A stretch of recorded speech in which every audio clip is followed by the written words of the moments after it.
Right here, Yep, we're on. are you Yes, gonna and I'm going to share it now on Twitter. how do you look on the are you above me or are you blocking me? Where you at? I have no idea. I can't see myself. Let me go on Twitter. Twitter. Twitter day, Twitter here. I'll check it out. All right. Twitter D, Twitter D. I got you. You're perfectly done. I gotta move you up a little bit. Way to be, way to be. Did you tag me? Oh, It's okay. I got you. ha ha I ha. got you. I I got gotta move you. you a little bit higher. Boom. All right. Now,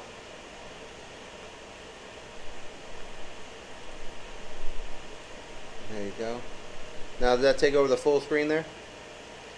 Yes, right. Now we got our I windows in believe there. so. Got our windows in there. He said, baby, you gotta hold in. Oh, yes, yes, let it set up. How are you guys? We're on the road right now. We're on a satellite. Satellite options.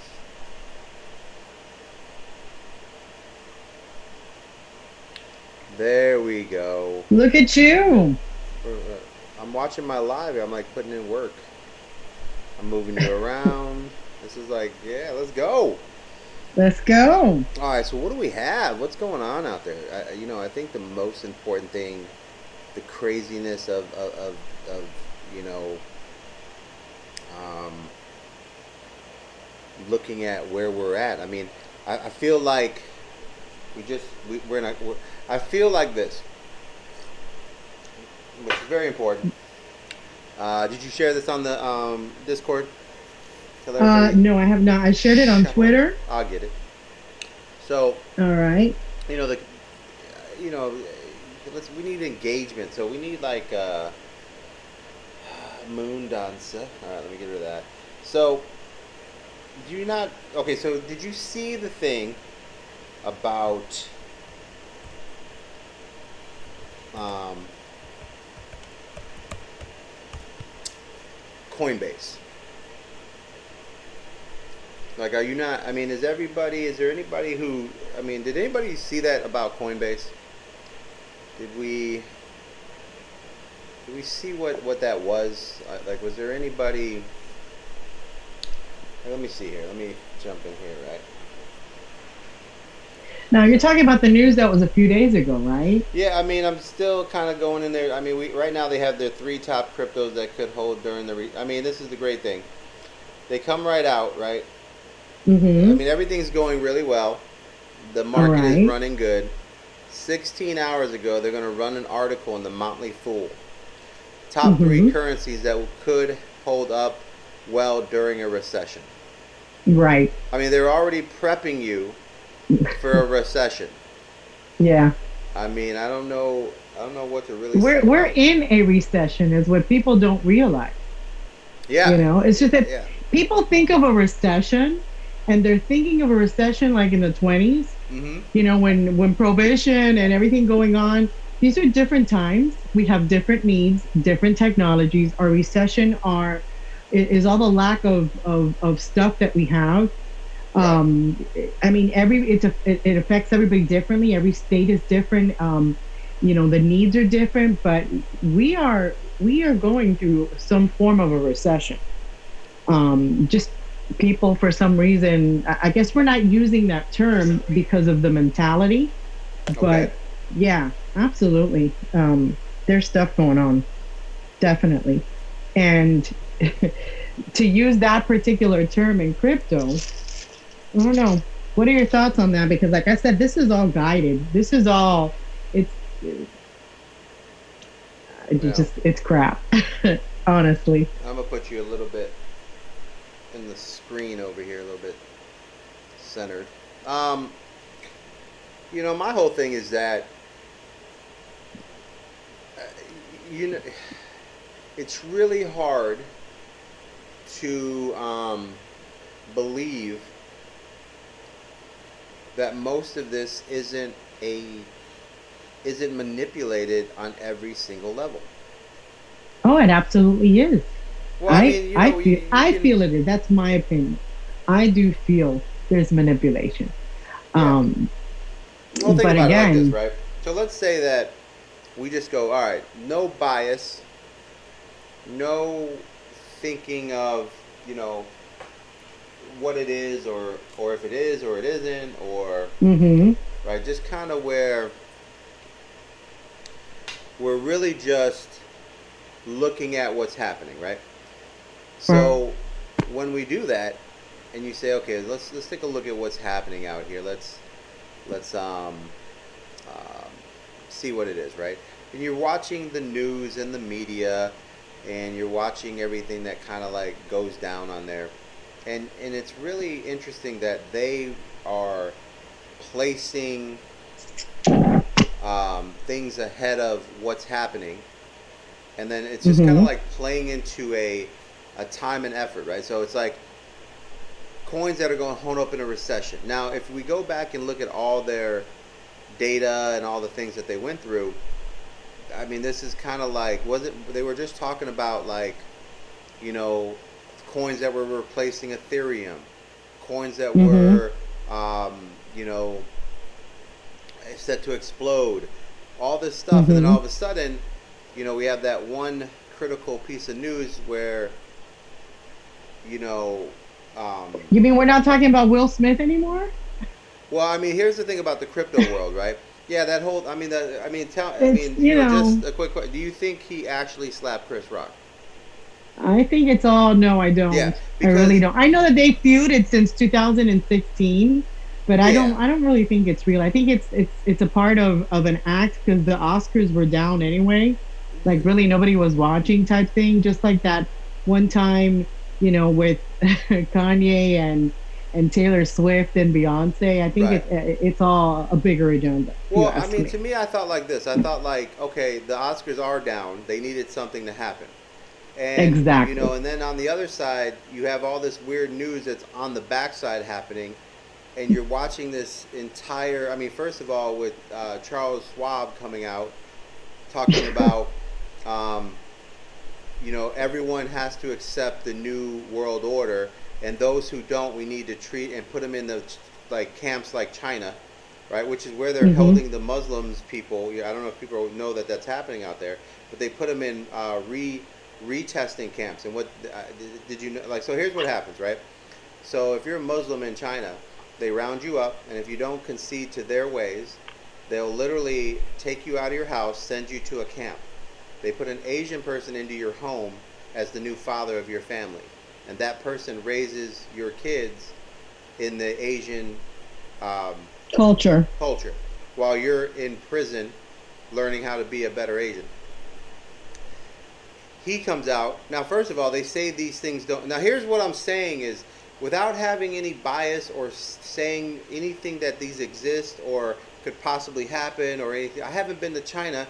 I haven't looked at it myself, so I cannot concede that they Right. exist. But what I do Right. understand is that if a guy like Charles Schwab comes out and says we need to do a new world order, and those who do not comply, we should put them in retraining camps like the Chinese have now. So hmm if they don't exist, why would he just say to put people in camps like the Chinese have? It's constant But that's what I'm saying. contradiction. But you see what I'm saying? He just hmm confirmed Yeah. that what people say. Well, those things don't exist. It's not. The biggest guy of the on Right. the entire floor of the entire thing just confirmed to you by letting you know that's what they should do to us in America if we don't conform. Not only did he just tell you they threatened you, but he also just confirmed that they know and they are aware and they want to reconform the people in China who are the Muslims who aren't conforming to the Asian New World Order, right? In one simple sentence. Now, most people aren't paying attention, and I'm just an information guy, right? But if I heard Right. that guy say that they exist and we should put them in America, he just basically said they exist, right? So now we Right. move to the real problem. The real problem is they exist. The second problem is they want to enforce them here. Now I don't know if you guys remember Pearl Harbor and what they did to everybody, or the camps for the Jews in Germany, but these were all real. And if you don't believe it and you don't understand it, the World Forum, the guy who runs the World Forum, just told you they exist. Now you fast forward, and you have Will Smith come up and do this fake punch, and you hear the microphone, right, which is great. But anytime you slap a dude, even if you hit him with your palm, you hear a thud, right? I didn't hear Yeah. that. I heard the microphone, right? And so it looked fake to me when I saw it. So I to mean, me, I thought it was staged, yeah, to be honest with yeah, you. 100%, 100%. So I just thought Hmm. it was a moment where the Oscars needed ratings, right? And then we moved to another moment where the next day, Hmm. crypto has a huge tax coming on it. The EU comes out of nowhere. Who is the EU, anyways? They're the the the European banks, right? If you Hmm. guys aren't paying attention, the European banks literally came out and said that the G7 needs to put restrictions in crypto immediately. Who is the EU to tell the seven leaders of the world leaders of the world, of the free world, that what they need to do, right? We knew that was coming, though. Yeah, but We see what I'm know saying that is that's what they want to do. without putting. I mean, the people who are intelligent people know what's happening, but for all the people, the 70% of people who aren't paying attention, who think this isn't real, Charles Schwab just told you that what everyone says in China is real. They're taking people out of their homes and replacing them, Hmm. and the EU, who went to block. I don't know if you guys are paying attention, but they went to get rid of Bitcoin, proof of work. But they couldn't because Ethereum was still proof of work and didn't make it to proof of Right. stake. So what they did was Right. they just shut down all the ATMs that gave you Bitcoin. You see, they still did what they wanted, they just didn't do it in front of you. Then 2 weeks later, they come out and say that, hey, G7, you need to put restrictions and all this onto there. And then immediately, Coinbase, who jumped into America, went into an IPO, put out Hmm. a small interest for 4% to make money. The SEC comes in and instantly shuts them down, and all of a sudden, they're playing ball at a level of when you send cryptocurrency to any type of wallet in the world, you need to tell that person if they want money from you that they need a license and register that wallet. Like Crazy. literally just went into Now, centralization. now, is this over $1,000 or is this any transaction period? Because I believe, and I could Let's be pull it up. wrong, that it was like over 1,000, Hmm. I right, mean, or I'm something just like that. I'm just looking you know, Like it's insane. I'm just looking at what's happening in the masses, right? So all of a sudden they come out with a tax.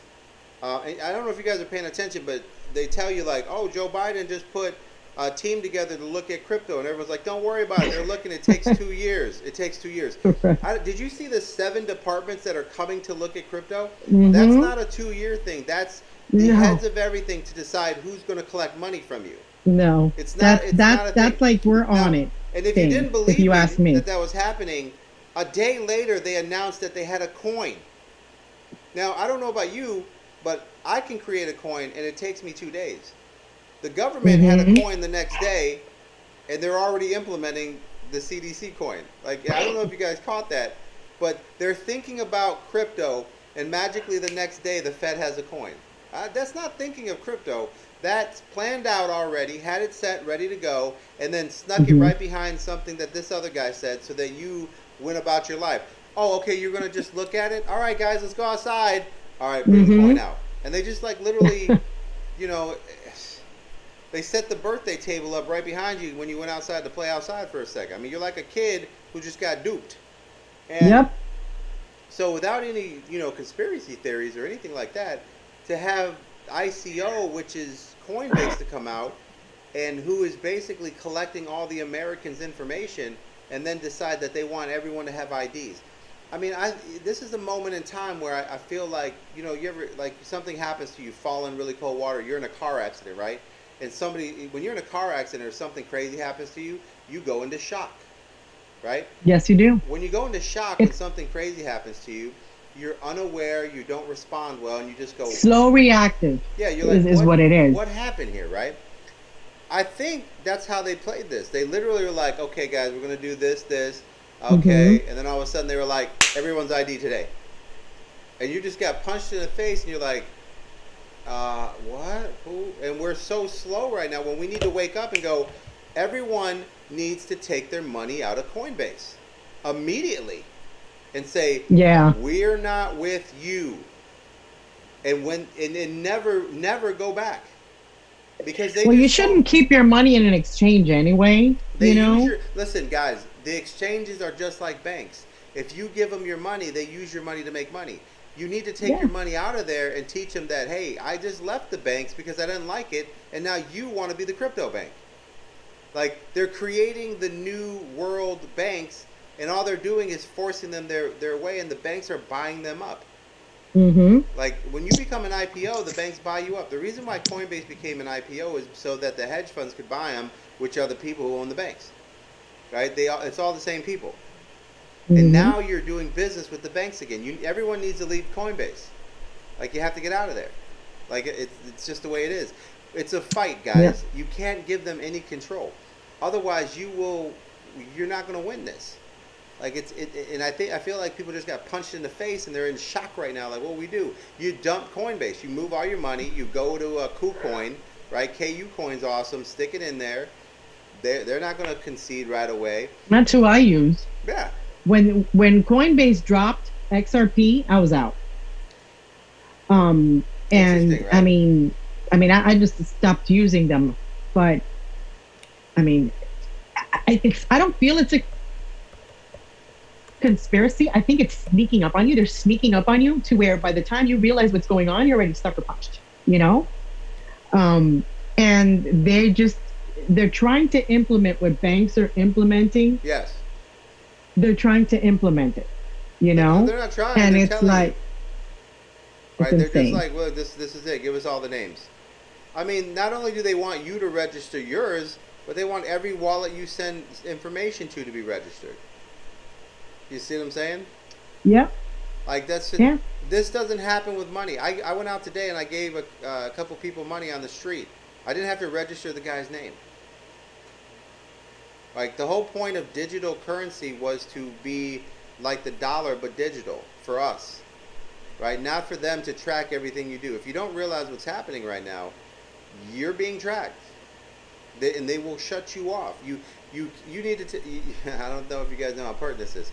If you do not cut them off, you will become you. They will cut you off. You will lose this fight, right? And right now is the greatest time because inside the crypto world, we're a very tight knit community. It doesn't take much of a tweet or anything to happen in a community to make a coin pump $40 million, right? That means that Mm-hmm. the community is so tight. Let me do some reading here. So we have, how could it be for ratings when they attracted new viewers? How would it be for ratings when it attracted new viewers? BitTrue, any good? Quant. What's going on with Quant, guys? Let's take a look at Quant real quick. I'll take a look at Quant Tigris, but that's, I mean, what do you, I mean, that's what I'm thinking. So pull up and see if you can find out what the amount of transactions are. Holy cow! Look at I believe Bitcoin. it's $1,000. Bitcoin is, this is unprecedented. It couldn't hold 47,000. This is terrible, guys. Hold on.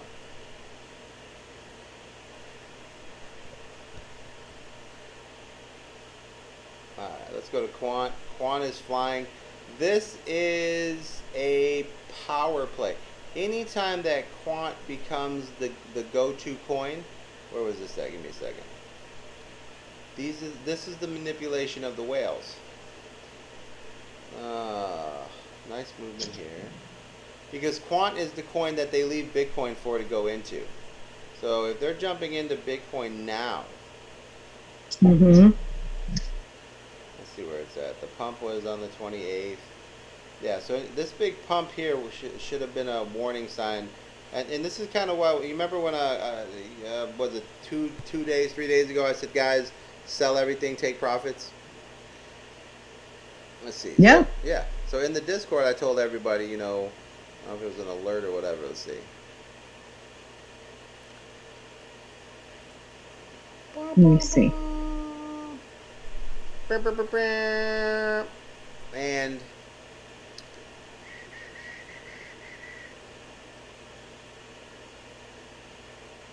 Oh, right here. So the 28th, Bitcoin dump could do 45. Where are we at? Let me see. I'm checking quant now. But you see here on the 28th how I put in there to Bitcoin dump on the 28th. When you go to Mm-hmm. quant, right? Quant, look at the pump on the 28th. Yep. Okay, But that quant, type. quant goes on its own beat. Quant, I have never seen quant be in sync with any. If Bitcoin's up, it doesn't affect quant. If Bitcoin is Well, it down, I mean, depends. at It least from my depends, experience. right? So every coin operates on its own kind of level, right? So just like Phantom Mm-hmm. used to move with Bitcoin, it's because um, traders build. Okay, this is what I'm trying to tell you guys. Like when you're in a zone where we're in a small population of crypto. It's like a small town. You know what I mean? Like we're like Mm-hmm. Tombstone back in the day. Yep. And people don't That's know right. that, you know, when you have a certain amount of people, they trade the same routines, right? So a bunch of people who knew that Bitcoin would go up, they would all put their money into Phantom because Phantom also would go up because it's how they move their money, Mm-hmm. right? Now, this is how I know that the whales are back. Because the whales who put all their money in the market cap, right? The market cap is probably 2.1. Let me see. Let's get let's get some let's get some.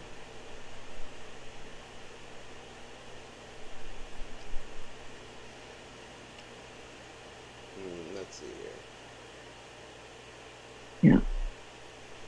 Yeah. Holy cow! Oh, that's a photo.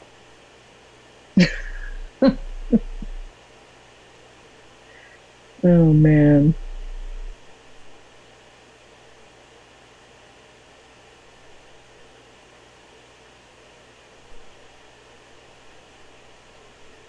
I mean, at least some of the stuff that the coins I'm invested in that I'm good with, GMT, as you know, had a killer pump.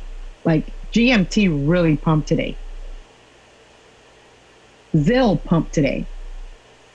Now, I mean, I only check certain coins because I'm not invested in everything. So, I do go and research different coins, but I kind of stick to the ones that I personally like am bullish on. Um, but at least for me, today was a good day Yes, yes. Hold on, let's see because here. GMT pumped killer. And you know that. And Zill pumped killer. So, Correct. I mean, if you shorted or took profit and jumped back in, which is something I rarely do. I'm like I said, I'm not a trader, Mm-hmm. which I do want to get into. I do want to start doing that. I'm not so much on my long term coins, but on some of the other coins that I can make profit on and stuff. But yeah, GMT is one that's a long term, but you can also trade that and do real well, in my opinion. Definitely. Yeah. So I mean, that's the thing about quant. Hold on, let me see. So you know, when the whales come in and there's a big like um,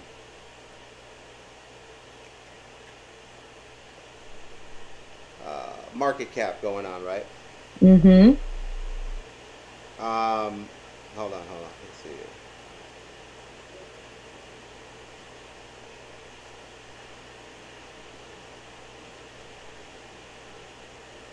Let me see if we get somebody to look at the stuff. Sending invites. Discord. Yo, EC, shout out to you, dude. Let's see if we can get.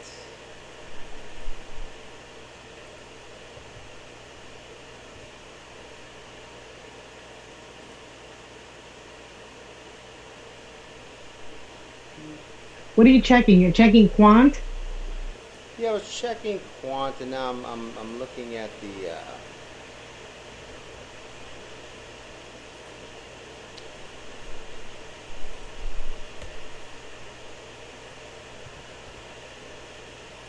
You do Well, you what I was saying think? about quant, the thing about quant is, um, oh, that's the wrong thing. Hold on. The thing about quant is, what, there, you can tell a little bit difference on what's happening inside of um, the field, because the thing about when quant pumps and does anything like that, it just comes Mm-hmm. down to um, the markets where the big boys are deciding that they're in the market, right? So what they do is they don't leave the Right. market with their money. It's not like the other times when they're in the market but then they disappear with Mm-hmm. their there we go. They disappear with their market and their money, etc. They stay in the market.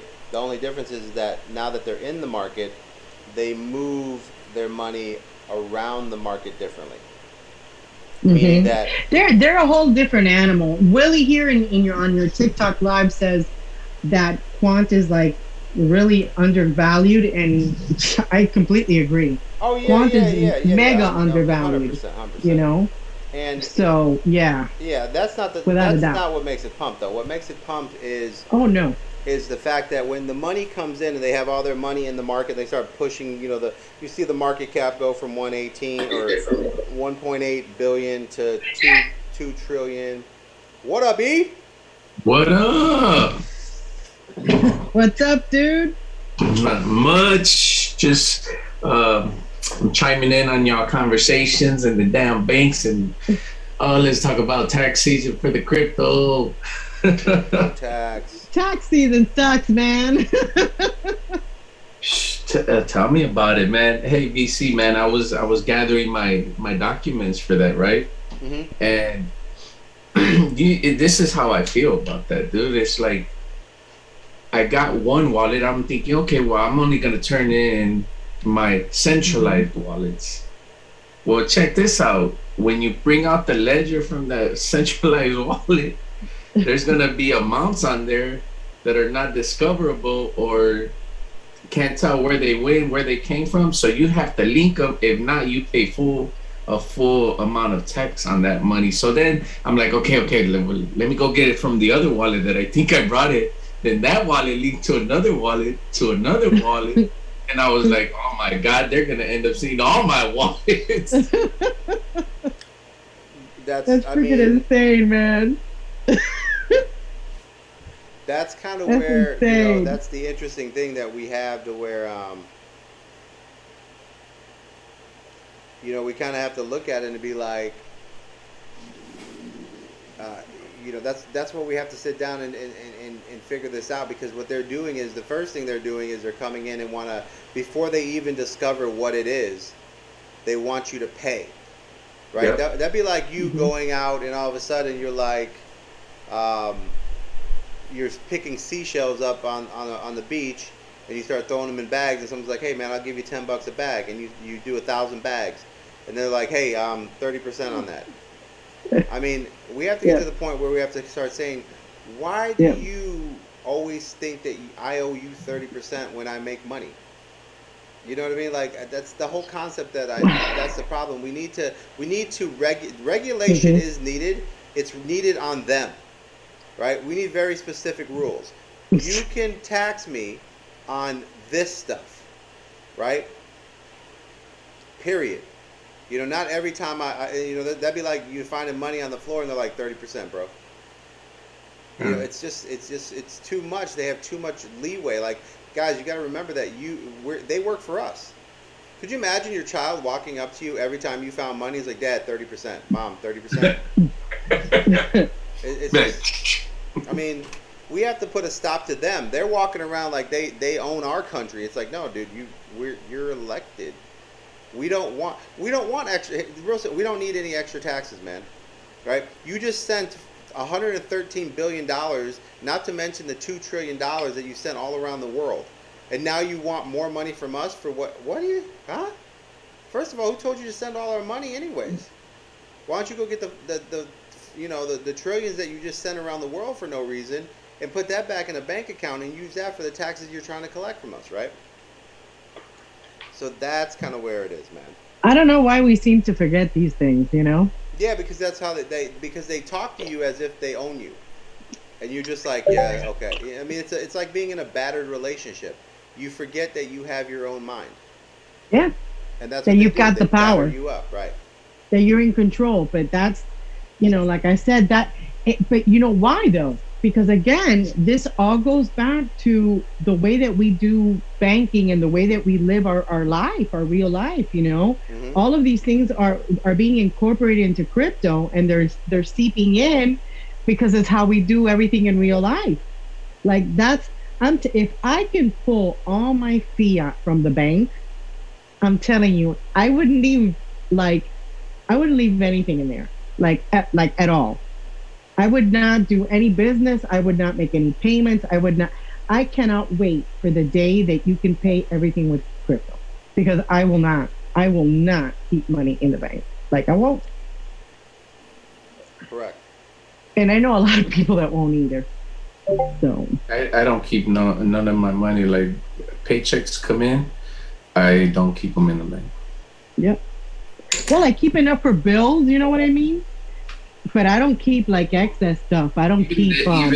Even then, it's like I figured out most of my bills you can pay with a card. So I pay them with a card that has crypto, and I earn crypto on all of it. Because if you think about double it, dipping. yeah, if you think about it, if you pay it with another card, Right. they charge you an interest fee. They charge you a fee for paying with a card. But Yeah.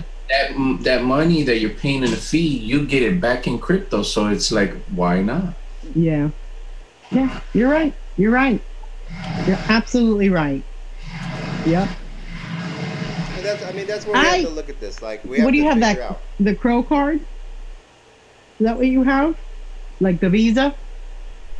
I used the crypto.com card, and then I Right. used the XRP card. Ah. Okay.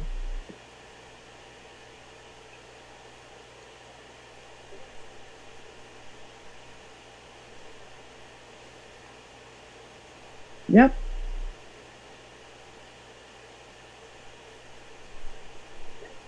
The only one I haven't been able to figure out how to do is the mortgage. They make you pay that one with the damn bank straight bank account. Because I don't know about you, but my mortgage company is a bank. So of course, I gotta pay them. Just like my car is paid off, but I'm saying like the mortgage company, it's the bank. And there's a lot going on out there. So let's take a look You at know? what else is going. Four stealth ways. Let's see. Let's see. Four stealth ways to invest in crypto. Interesting, right? So they have cryptocurrencies can be volatile. Not all investors feel confident buying and holding them directly. There are plenty ways that they can get some exposure to the growth in crypto by investing in publicly traded companies that are making forays into cryptocurrencies. So let's see here what they have here. Block, formerly known as Square, right? So now what are they doing here? Big part of business. Block's popular Cash App has been allowing users to buy and sell crypto, right? Isn't that little white block that you plug into your phone and you can swipe a credit card? No, I thought no. Well, no, that's called Square. But yeah, We're talking about. Yeah, this is Block. I think this is the guy the CEO who left Twitter, changed the name of his company to Block, and then everyone said that he might get sued by everyone else who's called Block. Yeah. What's his name? Jack Dorsey. Yeah, that's it. Yeah. So you have right here the network in there. So Block is basically is that Cash App, right? So they're Cash App. So you log into your Cash App, and on Cash App you could buy pieces of McDonald's and stocks and all that other stuff, and you can pretty much since 2021, you could have been buying little bitty pieces of Bitcoin. Bitcoin. Yep. And I thought that was kind of like any amount on there.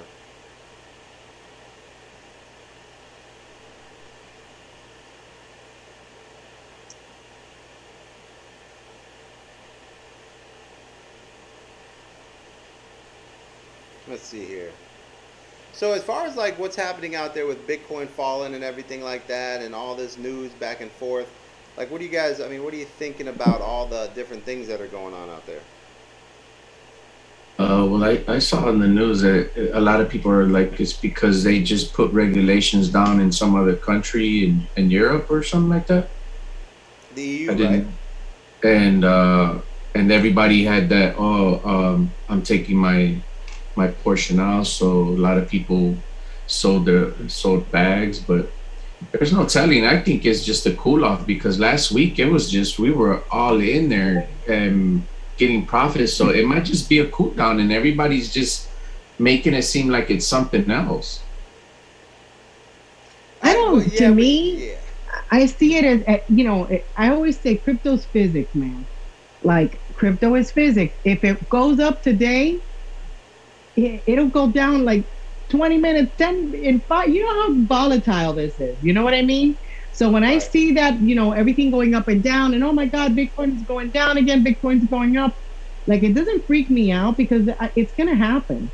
You know, it's just going to happen. I think that they're trying to distract us with stuff going on that's like nonsense, that really just is just crap, so that Well, most people. I mean, like, there's a lot that goes on out. So you know, big money likes to manipulate markets no matter what, right? I mean, we know yeah. that the gold and silver market is manipulated. I mean, we witnessed last year and a half how the stock exchange finally was exposed by the Reddit Wall Street bets, where they were catching all the hedge funds shorting, Mhm. GameStop, and they caught them, and then Mhm. they shut down the market for 2 days while they traded. So everyone's well aware of Yeah. like they see how it's manipulated. Now crypto, Right. there's really big whales that move in and out and make things move, and sometimes they react to news articles. I mean, and also, I mean, I think they run a lot of these news articles, and then do what they want to do to get the things they want to do. I mean, the fact that the I don't know if you guys know, but there's odds, right? The fact when a bunch of Mhm. people go short, and then all of a sudden it explodes up for no reason, and they all get liquidated, and then it goes all the way back down, Yeah. right? And that Yeah. the needle, or the wick touches exactly where everybody was, and then explodes up. And you're like, huh? Like the odds of that happening every single time.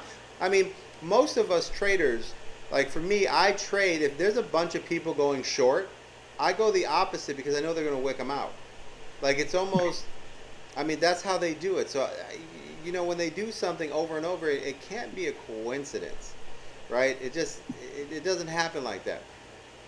If a bunch, I mean, to me, I think like this: if 30% of the market thinks it's going to fall down and they're shorting it, who the hell is buying up so much that it goes the other way? Like, Right. there's only so many. I mean, you're talking Right.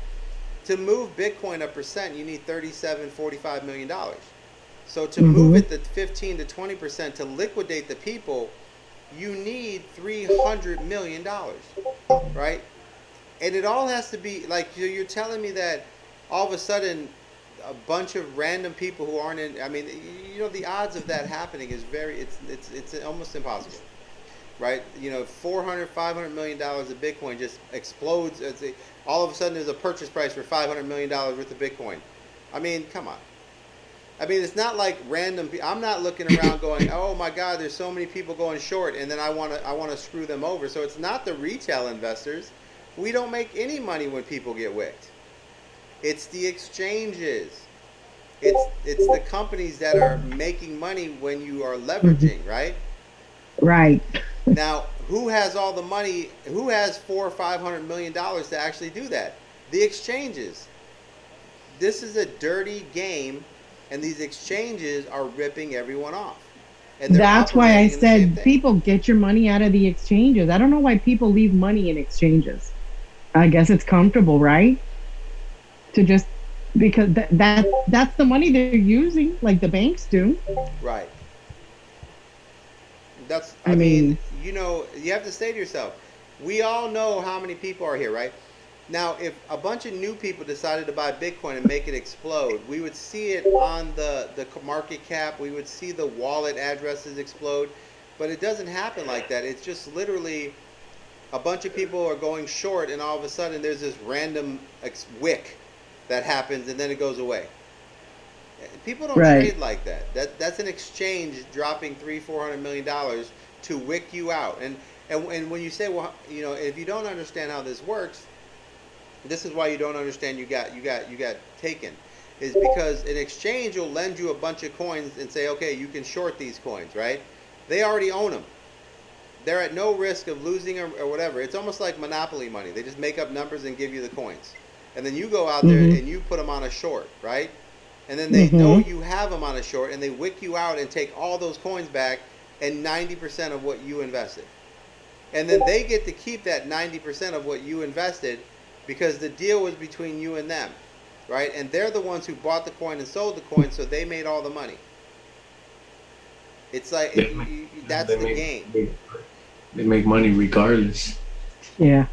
Yeah, they're just trying to make as much money as possible until they're because it's almost like they know they're going to go to regulation soon, and they just want to take as many trillions off the table as they can before everything becomes accountable, and they can walk away and go, oh well, it's the government, whatever, but they've raped you for 14-15 trillion dollars, and you're just like, okay, and they're happy because they'll conform because they're trillionaires now. Now what do they care, right? Yeah. Like, oh, they told us what to do, guys. Have a good one. They're all rich. Yeah. Like that's what this is happening, and we need to, look at that and kind of go, okay, how do we escape these people?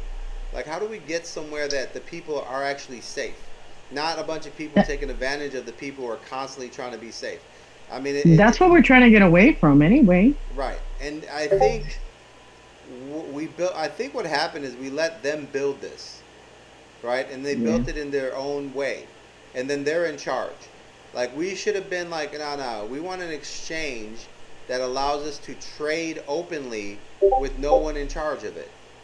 You know what I mean? Like, why are you collecting so much for? I mean, the whole point of this is peer to peer. So if I have a coin and you have a coin and I want to give it to you, why am I paying KuCoin money to get that coin? You see what I'm saying? Like, if you had gold and I had silver, and I called you up and said, hey man, I got a bunch of gold, and I said, I got a bunch of silver, and you're like, you know what, I need more silver, and you gave me your gold Mhm. block and I gave you my silver, and I walked away and gold went up and silver went up, and we were both happy, right? We didn't pay Right. anyone to do the transaction. These exchanges have created their own way of manipulating the money, and now they're being taken over by the banks. Like, we fell for it, and we need to wake up and realize that we need to take all our money off the exchanges and just trade with each other. Which is basically, my best friend lives in London. And if I send her something or she sends me something or money or whatever, you've got to pay. What do you got to use? You got to use a Western Union. You got to use one of these exchanges that charge you pretty much an arm and a leg to send money. And this is the same thing that's going to be happening with South America and Central America with, there people that live here in the States that send money out there. Hopefully now with Bitcoin and everything that they're trying to do with crypto, it's going to make it easier. But, at the end of the day, they're going to make money. They're going to find a way to make money. Well, that's You what I know? mean. But the thing is that when you build a space and they're telling you like, yeah, it's all decentralized. I mean, the fact that they were telling you it's decentralized, you should know right out the gate they're not. They're already liars. They just Yeah. they told you everything you wanted to hear so that you use their company, and now they're all they did was take the opportunity to cheat you out your money, and now they're conforming you right over to the system because Yeah. they've made their $100 billion, and they're like, yeah, we're good, Yeah. man, have a good day. Like, people have to realize that we need to move forward and use blockchain technology to create a coins and stuff that we can put our money in, right? Maybe looking at all these projects is a mistake, and maybe we just need to find a project that doesn't conform. Like one project that can build an exchange for the people that has no fees on it to swap. And all you do is you invest in this crypto, and this crypto starts building out what it needs to be built. Smart contracts, we all use OneCoin, how we do it, build a smart contract, Right. and we support multiple companies that are developers. And they put their work on the blockchain. Instead of the blockchain being owned by an entity, maybe we need a completely unowned coin that they can submit their work to and upgrade, and then we just go Right. along with it, and we tell every other coin, hey man, yeah, we need something that can't be controlled. Once a coin has a face or something that can change, someone who controls it, right? Then Right. they are subject to manipulation, and we are subject to them losing the ability to do what we need them to do. So any coin that has that in it, we need to avoid and just say you're not safe. We want a coin that is not going to be able to be taken over. We want a coin that is, that can build and grow, and that's what we need. And all these other projects, they can build their coins and then come over and add their project to say, if we're interested in using that project, we'll use it. If not, someone will build it on our blockchain and we'll use our blockchain, right? But it has to be to where it's a coin that is completely decentralized. That's why people will scream, that's Bitcoin. Well, Bitcoin's controlled by the miners. It's not decentralized. You see what I'm saying? We need to get to a true coin that's proof of work, that has no miners, that has no owner wallet. It's just people. And you build on the blockchain to do what it needs to do without sacrificing freedoms and abilities to give up your coins for certain things. Now, GMT is still making moves. I'm just looking at the charts right now. It's pretty. Yes. It's Yeah, I pretty just steady. ran it from 250 to 260 again. Oh man. Oh, it broke the 200 there, huh? Hey, so if you zoom out on Bitcoin for the year, Mm-hmm. you see that it's when it peaked to 48,000, 40 something thousand, like that. It came down. It's coming down right now, but it's stuck at that 200, the 200 MA. Yeah. Above it? Yeah, above it. Yeah. Let's take a look here. Now, if it falls below it, then that Yeah, might be ugly. Yeah, and I don't think it's going to fall below it, because what happens is, are you talking on the 24-hour? Yep. It's I zoomed out for the year, but it's on the daily. Like, look at it. Look how it just touched it. Like, literally, how many times as a trader do we see the wick just touch it? Yep. It's mathematically impossible for it to do that every single time. Yeah, that's true. I mean, you know what I'm saying? That's like, this is perfection. This is a robot. Yeah.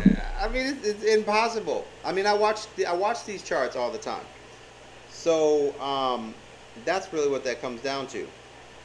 Yeah, that's what I was looking at. I was like, that's just so odd that it precisely landed right above it. Like, how much more do you want so you can see that this is systematically controlled, man? Exactly. Like, how can everyone? So every single time there's a downtrend right there, everybody sells in the entire world to the exact penny to hit that mark. You know what I'm saying? It's because the people are buying, and then the robot sells to that mark, and it keeps selling until it hits that mark, and then they're like, boom, and now they come back and they do, their little buyback and their rotation, which that's what we need. This is the systems that we need to get away with. Like, we need to get out of this and get to where You know, it's simple, like gold and silver. The more you buy, the more people. I mean, it's random. People start buying gold. People start buying silver. The price goes up. You know, there's no robots out there buying and selling gold. Like you have to get out of these simulated projects.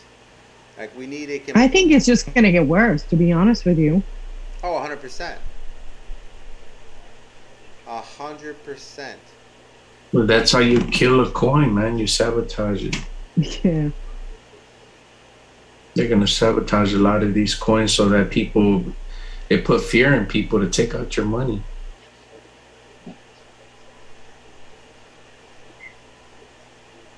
I mean, VC, realistically, man, how difficult is it for institutions, money institutions, banks that were used to controlling the money worldwide to come together and say, hey, let's put so much money in this coin.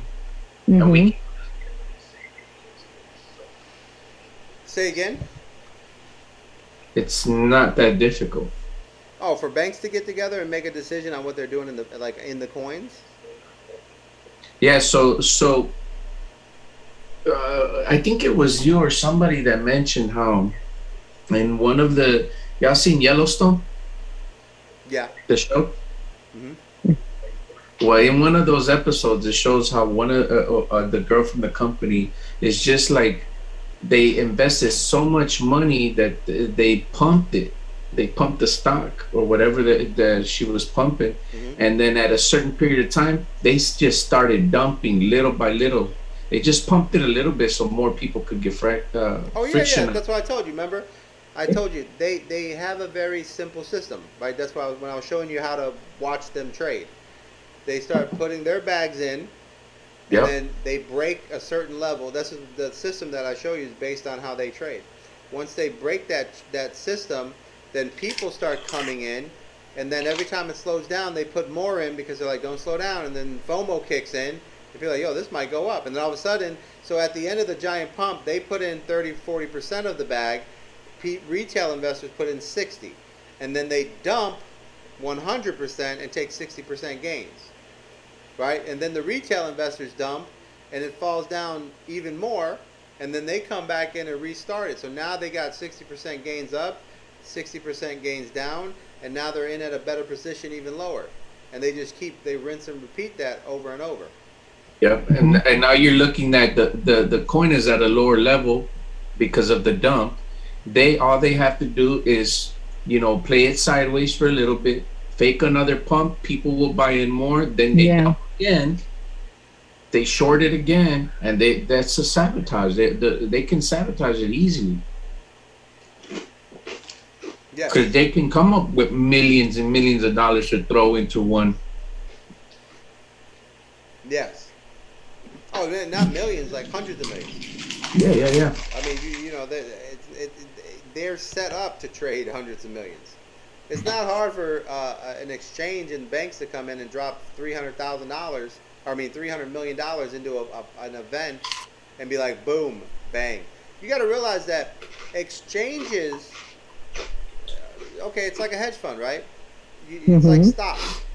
I mean, There's stocks where they write on a piece it of wouldn't paper. surprise me. I mean, They call a guy, right? Can you imagine?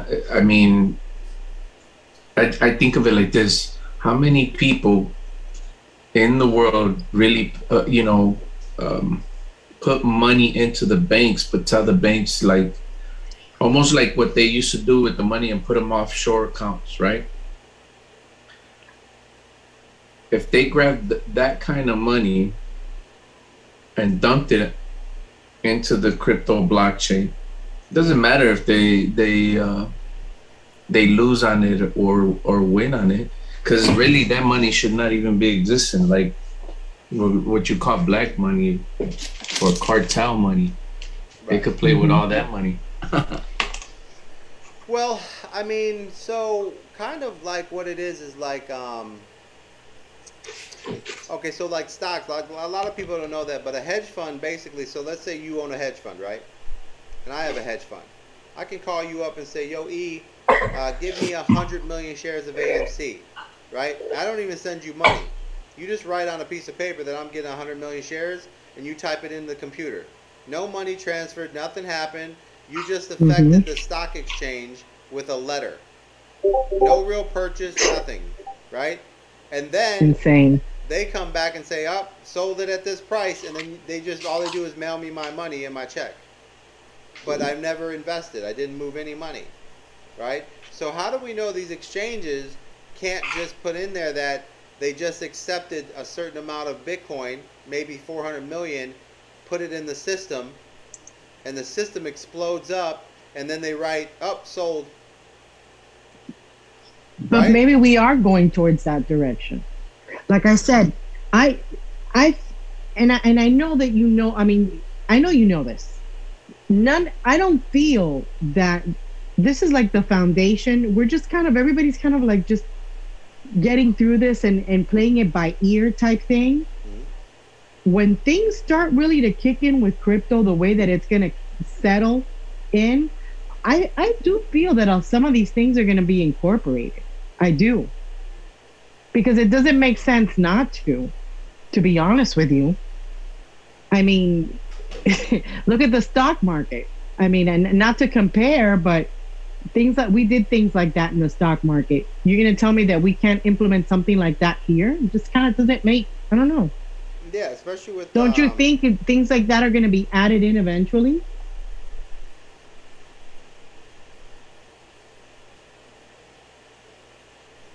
of course, it's all there. But that's what I mean. Like as people, we need to remember why we're here. We're not here for a systematic system. We're here for decentralization. And this, Mm-hmm. if this right here, if we look at all these coins and go, okay, the coins are decentralized, maybe, right? But if Mm-hmm. an owner owns a coin, then it's not decentralized, and we just have to say, we can't support that right now and move on, right? That's, I mean, we have to, Right. as people, we have to Yep. decide. Like, here's the thing: I came to be decentralized, and if this market is not decentralized, then we should leave. Like that's how people should feel. If you're buying a decentralized market and it's not decentralized, why would you stay? You see what I'm saying? Everyone flocked over here because they wanted to be decentralized. But now you're in a bank, except the only difference is it's called digital, right? And you have to say to Right. yourself, we don't support this type of thing. We're moving on. And we have to go take these NFT tokens and build our own world, right? Build our own stuff. It's not hard to create a token on the blockchain and say, okay, this is the people's coin. Doge is the people's coin. That thing creates coins all the time. It's always running. It's its own system. Nobody owns Mm-hmm. Doge. It is what it is. You can grab that. It operates on the blockchain of Bitcoin. It's a lot faster. It's a lot smoother, and people, it's very easy to use. And we can move over there and say, all right, what do we need to what? How much does like if people are investing in there and it's like, all right, what is and people who own Doge will invest in. It's like a company. You grab that, it becomes your company. That's where the developers come in and say, okay, we're going to turn Doge into this, right? And they buy Mm-hmm. up the coin, and then they start off the profits. They start basically fixing the coin to do things like have a smart contract, like NFTs, and then the more the coin sells, they're like, hey, we're making money, right? That's what you need out of here, right? That's the thing that Bitcoin. See, this is the problem with Bitcoin, is that the Bitcoin miners make 90%, 98% of the transactions are done by 0.5% of the miners. 0.5, not even 1%. Zero, like a half a percent of the miners control 99% of the transactions. But yet, Mm-hmm. Bitcoin has no advancement. Like they have done nothing to make it better. But they Because it's collect all the outdated. money. It's outdated. That's why Well, Bitcoin is being adopted by these countries that are also a little bit behind. I hate to well, say it, and no, animosity or they're no negativity, but well. You got to dig a it's a little deeper. dinosaur. You got to dig a little deeper into Bitcoin. There is a couple things that Bitcoin has, right? Like Satoshi has something inside of Bitcoin that That makes it is, adaptable. yeah. So Satoshi has built a contract into a code into Bitcoin. Okay, the code is actually stops it from being like expanded and advanced. And Hmm. the developers, you know what I'm talking about, E? I heard something. I heard something about that. That he was gonna come out. He came out with a surprise to tell people like, you don't know everything about Bitcoin. Right. There's much more to it because this coin is designed to adapt to change without even changing or something like that. It was kind of confusing, but it's pretty much gonna be able to adapt to what's gonna be needed for it to do in the future. I heard that too, but it was so vague that you don't know what the hell they were talking about. I think I was vague right now that I said that. You know what I mean? It's like, Yeah, so he left it. it's gonna evolve, but He left it almost like that dude Pablo. It's almost gonna go down, but if it doesn't, you heard it's gonna go up.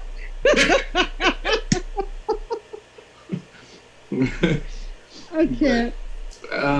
Yeah. Here's some things that I like about some coins, and I don't know by the names, but that some of the things that I've seen on features of other coins, and in general for the blockchain, is that I think in the Polygon subjects that we were reading, is that in the blockchain when you're creating, let's say, a wallet or a blockchain, let's say it was Ethereum, I think that if there was one to be created, it should be implemented where the stakeholders, like the people that hold the token or the currency, right, or the asset, they are the voters, and no one has more rights to vote than the other. They all become voters and validators of transactions. It's something like what they were talking about the Polygon, that when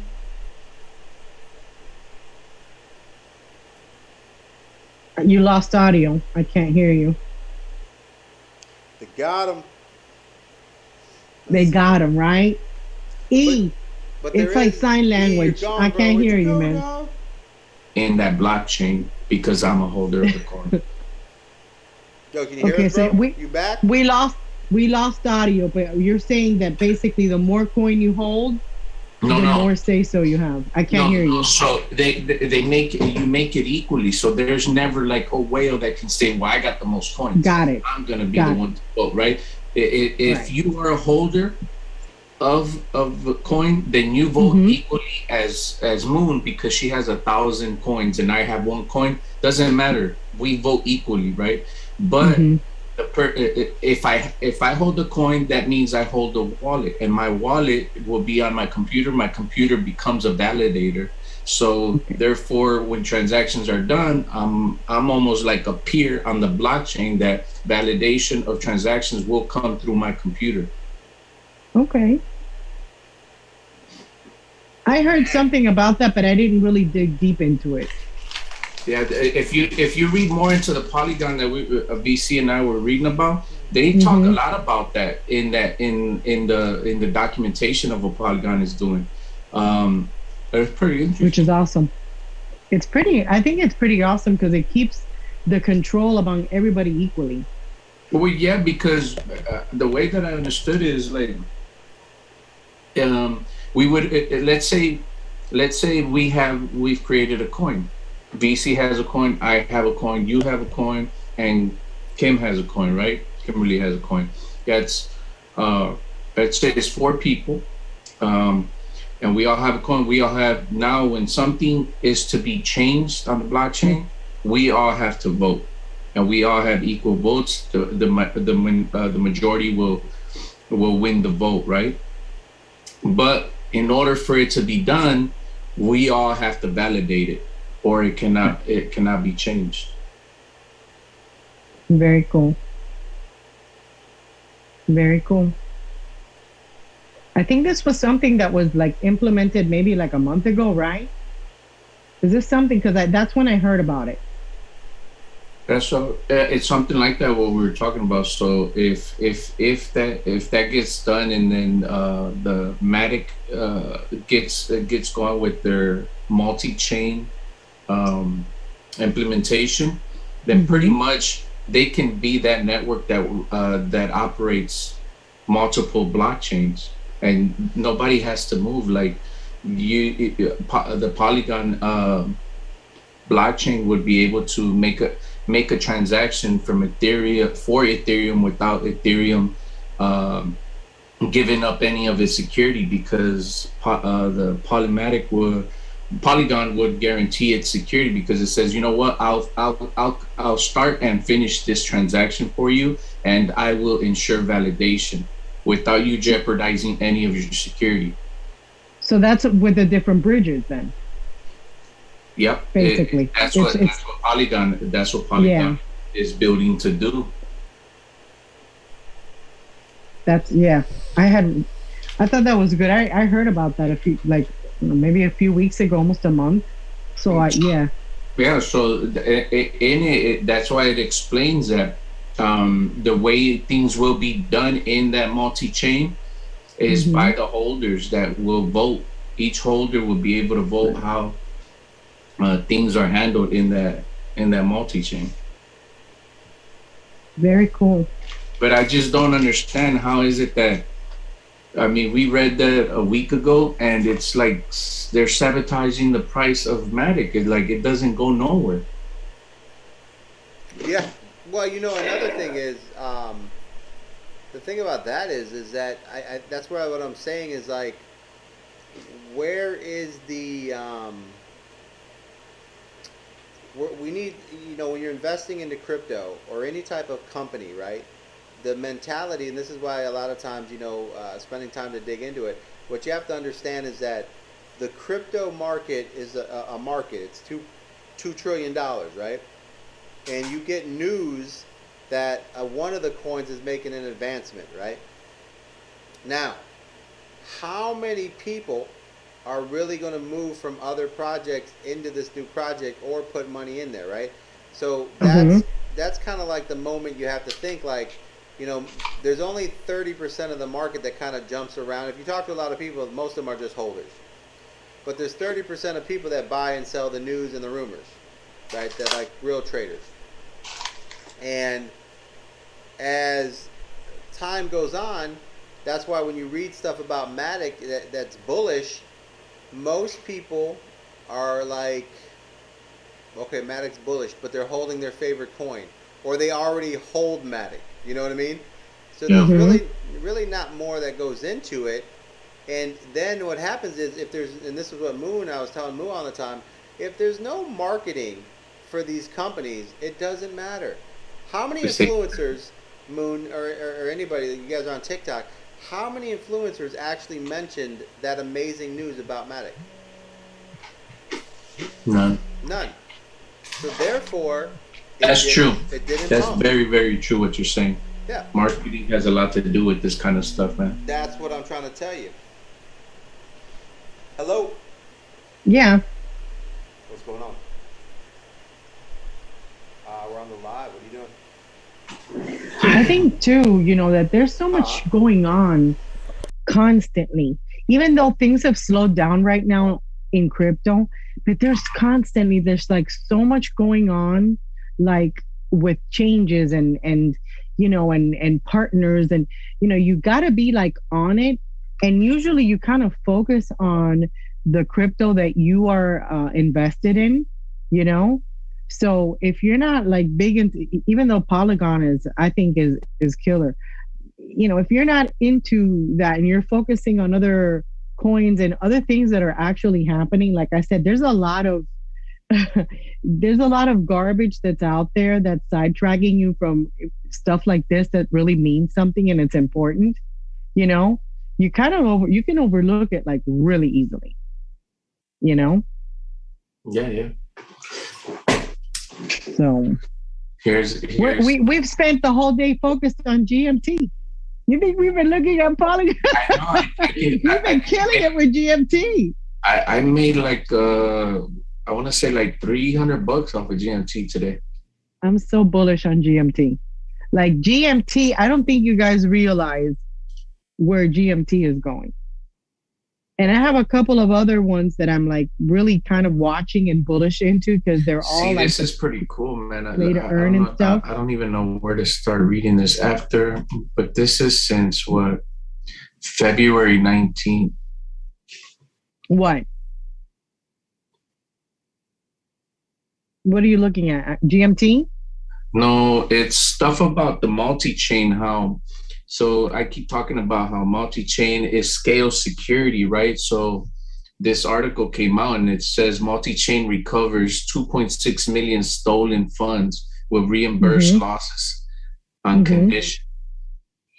And it says the cross-chain router protocol recovered nearly 50% of the total stolen funds and devised compensation plan for eligible investors. After a multi-chain fight against an ongoing exploit, cross-chain router protocol multi-chain announced the recovery of nearly 50 of the total stolen funds worth nearly 2.6 million in cryptocurrency. The team has also released compensation plan to reimburse users' losses.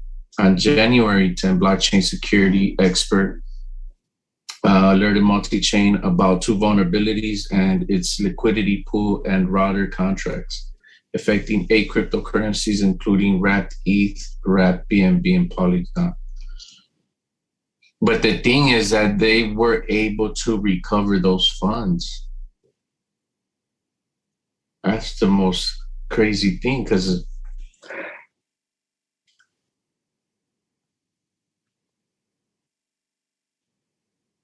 and then hold on, there's even we were talking about Matic Mm-hmm. and the blockchain. And look at this news, March 31st, introducing Nexo multi-chain bridge, transfer stablecoin and Matic with 0 bridge fees. Did y'all hear that? Yeah, I didn't hear that today. That's from today. Yeah, that's today. And it says it transfers through the Ethereum network can amount to hefty gas fees these days. Right. Even though on Nexo, you get up to 5 free crypto withdrawals per month, we want to make transferring digital assets more cost efficient for you. After the successful integration with the Polygon network in late January 2022, we are now launching the Nexo multi-chain bridge, a cheaper and faster way to top up and withdraw from Ethereum to Polygon and vice versa. That's what I was just saying. And the initial phase of its launch, we are adding the Nexo multi-chain bridge as an option to top-ups and withdrawals for Matic and the following stablecoins: USDC,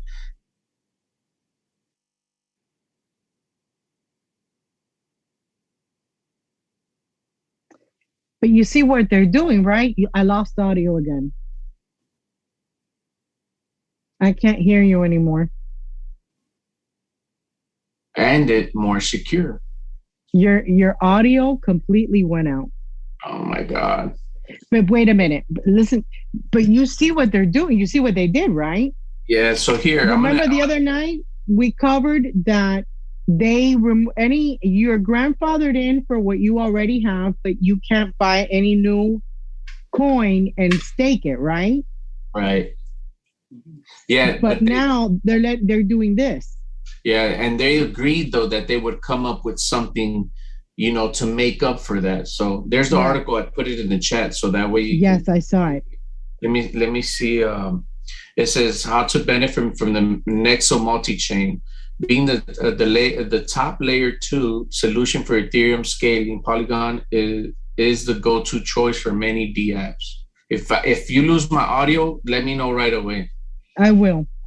Well, one of the preferred ways to transfer ERC tokens to the Polygon network is through the blockchain bridge solution. With the Nexo multi-chain bridge, top users and top-ups and withdrawals from Ethereum to Polygon and vice versa are passed automatically and immediately without any fees.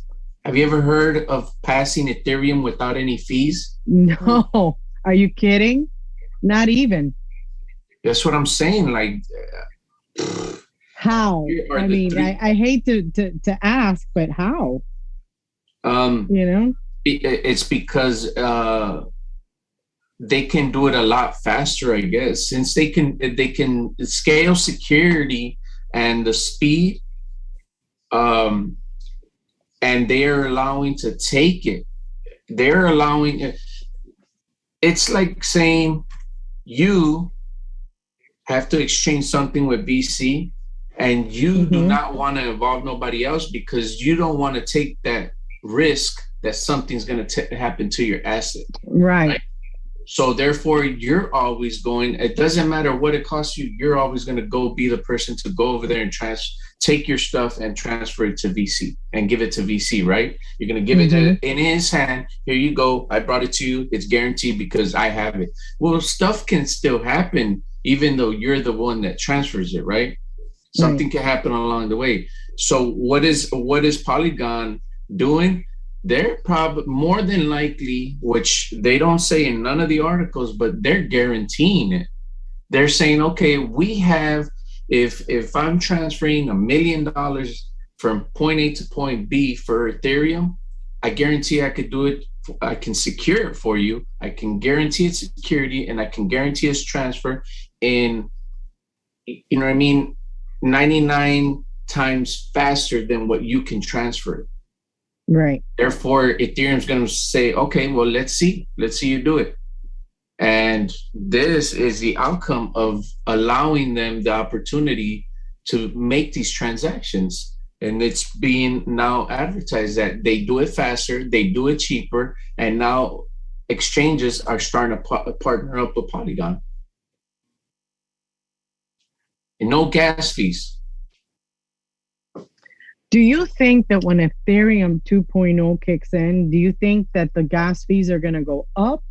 Or do you think they're going to stay the same or go down? What do you think about that? It's because from what I read, there's a lot of stuff that's going to happen to Ethereum that could be good or bad. And I think we talked about it last time where we won't know until it happens, because at the point that it happens, if they still allow the mining of Ethereum after they change over to the 2.0, that can be bad for it. Because when you mine, right, you create more coin, right? You're mining it, so they're creating more. Well, the 2.0 is meant for it to burn, to make it deflationary. So if you make a coin deflationary, it becomes more valuable. Well, if that happens, and yes, it's a benefit for everybody. Ethereum 2.0 will be good. And I don't know why I think they're throwing in the cheaper gas fees, yes. But if miners start to mine it more than what they're burning, then Ethereum 2 it's pretty much not good. It's not good for Ethereum, because then it becomes inflationary. I don't think they're gonna. I could be wrong, and that anything could happen because everything is so dang volatile that you just don't. I just don't think they're gonna stop mining it. I don't think that's something that's gonna happen. Have to stop. They would have to stop that do a configuration in order to become more valuable. I would not allow it to be mined. I would really stop Ethereum. Because Ethereum has a lot of value. It's one of the layer ones that does contracts. I would stop it. I would stop the mining of that coin. I own quite a bit. So yeah, I don't own any Bitcoin, believe it or not, but I do own Ethereum, as high as those dang fees are. But right, we're masochistic, but. I also have a belief that Ethereum is going to be I just think it's going to take over Bitcoin to a degree, but I don't think they're going to get rid of the mining. I don't, but like I said, you never know. And you're right. I agree with what you said. Yeah, there's no telling what can happen, man. And not until that's why they stalled on it, because they know this. They know this, and they're trying to come up with a plan so that way it. I lost your audio. Okay, you're back. I can't hear you. A certain amount gets burnt out. I can't hear you. I don't know if I should like put a flag or something when you Hey, when E, I lose you. can you see her on the screen, E? What's up? I Can can't. you see her on the screen? Yeah, I Okay. see her now. When you when you talk, you're the lead talker. Uh-huh. If you disappear, then your audio went out. Okay. That's how you can tell. When you're talking and all of a sudden you disappear, Yeah. audio's out. You gone. I You got gone? Yeah, so and that's something like if Dogecoin, the people's coin, if they were to implement that and make it deflationary, I think that's how you make a coin more valuable. You burn off and there's less, it becomes scarce. Like in there's a coin that it's an actual coin from Mexico. It's called the Centenario. Anybody heard of it? Yeah. Mm-hmm. It's an actual coin made of gold, and back in the days, it was just worth 50 cents. Is that still circulating? Yeah, it's still circulating, but now it's a collector's and a commodity. I was gonna ask you that because I've seen it in like necklaces and stuff. Yeah. So what happened is that coin was created in the time where there was war, and a certain kind of war, like the population of Mexico against the government. And the government was pretty much going after the gold. So a lot of the people that own land, they hid a lot of that gold, right? And, a lot of them died off without telling people where the hell they hid that gold. And now people are finding it here and there. Your audio is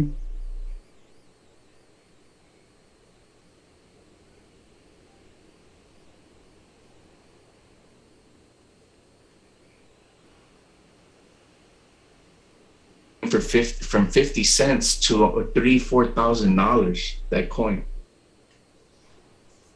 And like every time they say the least amount in circulation there is, the more valuable that coin is. And if they did that to a cryptocurrency, and it was used by the people, I believe that it would become more valuable.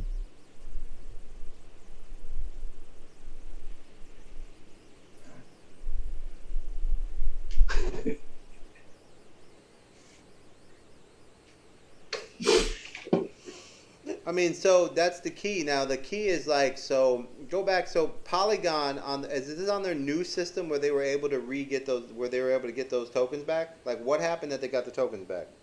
Sorry, I jumped from that article, dude, because this one was I jumped into this one that just was released. I'm gonna hold on. I need to send it to you, man, so you can see it. Hold on a second. I'm gonna put it in the chat. And this one was just released on the 31st. This article. Hold on. This article is good because it talks about how Nexo partnered up with Polygon, and we were just talking about the Nexo environment. Yeah, remember. So check that out. Bring that up on your screen. Hold on. I think you can share your screen. You sharing it? Yeah, I can share it. Yeah, hold on. I think you can share. Yeah, I could share. Or if you want to bring it up, because it might be me that has bad network connection, or I don't know, because Moon just cut off. She probably fell off the bed. They threw her out. Like later, Moon. All right, so here we go. Look at that, March 31st, dude. And it talks about everything we've been talking about. Why? Just read on it, dude. I mean, that's crazy. Transfers through Ethereum network can amount to hefty gas fees. I mean, this is when we saw that other article, this is what we started to get into. Even though on Nexio you get up to 5 free crypto withdrawals per month, we want to make transferring digital assets more cost effective for you. After the successful integration with the Polygon network in late January 2022, we are now launching the Nexo multi-chain bridge. And that is the bridge that Polygon just created. And no one knows it exists, because no influencers who tell them that everyone that they do all this research actually understand crypto. Yeah. They have no idea. Like, this is going to take over the entire crypto space. Yeah, this is very bullish to me, man. It's huge. It's because think about it. When you transfer Have you ever noticed if you transfer Ethereum out of your wallet to another wallet, what do they charge you? There's a fee Yeah, that there's they a do fee. charge. I don't know what it is, but I know they charge a fee. It's a certain amount. Now, when I transfer out of Nexo, I don't pay anything. Right. Now let me ask you, isn't that weird to you that every time you transfer it costs money, but then a company can be like, oh, well, you got the first 10 free, right? Just like when I go, what's really weird to me is that the fact that I can go buy a coin like Hex, buy it on a normal exchange, pay 40% in gas fees, but if I connect to the swap exchange with Polygon, I pay like nothing, next to nothing, but I'm still buying on the Ethereum network and this from Hex. So what? How does a third party get a 99% discount from where I'm ordering? But you're telling me that Ethereum can't make discounts go away? Yeah, that's Like true. you can't. Ethereum has no way to make a gas fee go away, but Polygon's like, I got you. It's like your best friend when you pay $200 for cable and he comes over and is like, oh, let me show you, man, and you get free, right? Yeah. But the reality is, we both know that the cable company's charging you, and they could not charge you. And the only Yeah. way you have free cable is your buddy knows how to go around the system that tells them that you owe them a gas fee. You see what I'm saying? It's that's what I'm saying. I picture it like this. This is probably what's going on. And I may be way off, but back in the days when it was the times of the mafia, Mm-hmm. they every store, every store that was around, they would come around and say, well, we'll provide you protection, and if you need things done, we'll do it for you. Man, people were satisfied because things got transferred, their deliveries got made, nobody messed with their product. Now, if you didn't want to do anything with the mafia, guess what happened to your deliveries, your product, and your security? It was sabotaged. Mm-hmm. So the bigger question is, who's behind these projects?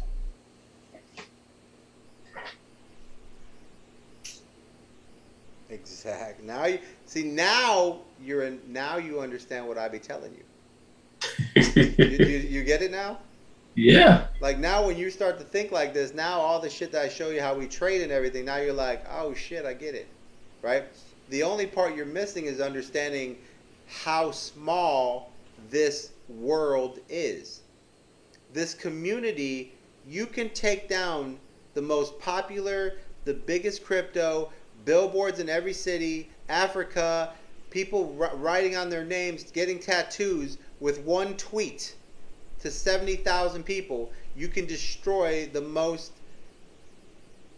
fastest growing crypto that ever existed with one tweet. Now, if that doesn't tell you how small the retail investors are, right? And then with Polygon coming out, this right here makes Polygon the most bullish news ever, but not one crypto influencer is worth their weight in gold and can't do any real research when it comes down to what really works. And no one's talked about this, so Polygon hasn't pumped. And you know what's going to happen? All these bridges are going to be created, and we already know what's happening. And then everyone will be like, man, how did Polygon blow up? Well, they created every bridge. You forgot that, they told you. But remember I told you how they wrote the article? They told you about the bridge and then they took you to the wallets to get you to forget about what you just read. And then they sent you the other article which explained the entire breakdown of what they did. Right? They're not trying to educate you. They're like, this is why when I look at what they're doing, I know that this is a setup. You see what I'm saying? Yeah. It's an interesting thing. And then, so, I mean, I haven't read this one, but I'm going to share this one with you, which then I think that's how they were able to recover these assets. Where it involves the multi-chain and the cross-chain. I wonder if it's due because of the security of the multi-chain, but I haven't read the whole article.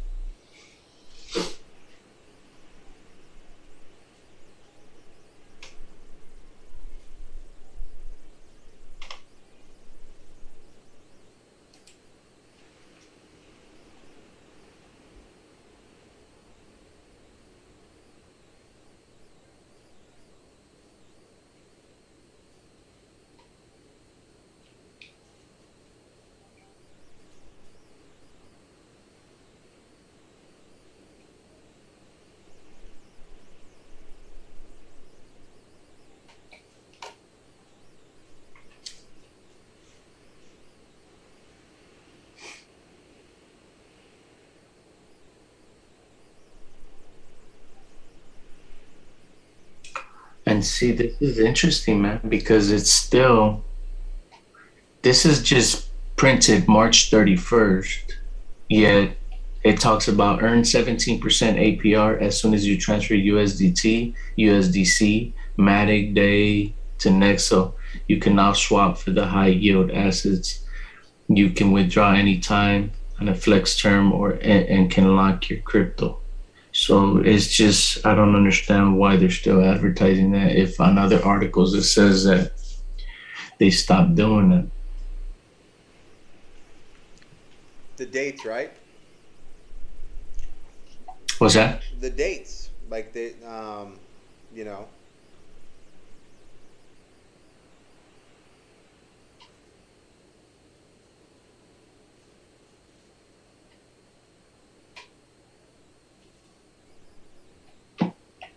Polygon has been developed to help increase the network scalability and overall transaction speed of the Ethereum blockchain. Its growing suite of products offers developers easy access to major scaling and infrastructure solutions, cross-chain transfers, and interoperability between different blockchains, and allow moving the same token between networks. Oh, if this ain't bullish, dude, this is gonna be the center hub for every token, man. I'm telling you. Yes, it's the bridge for the entire ICP Ethereum system. Yeah. This is just, to me, it's mind-boggling that it's still where it is at, man, and serving the purpose that it's serving. This is ridiculous. It's like you have Doge Pump, you had Shiba Pump, you had Jasmine, Jasmine Pump. I mean, all of these coins, but this didn't even budge. Exactly. Hey, so this Jasmine is the Japanese coin, huh? It's from the banking coin. Yeah, I didn't know that. I just thought it was a regular token created from Japan until I read more into it, and it's like, that's the Japanese coin. There's going to be more stuff coming up, dude. So that coin's going to blow up. Watch. I know. Even though it's at its all-time lows, but it should start growing a lot faster.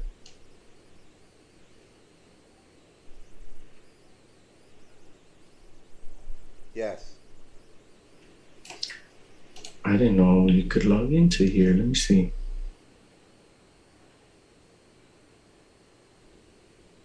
Let's see if I can.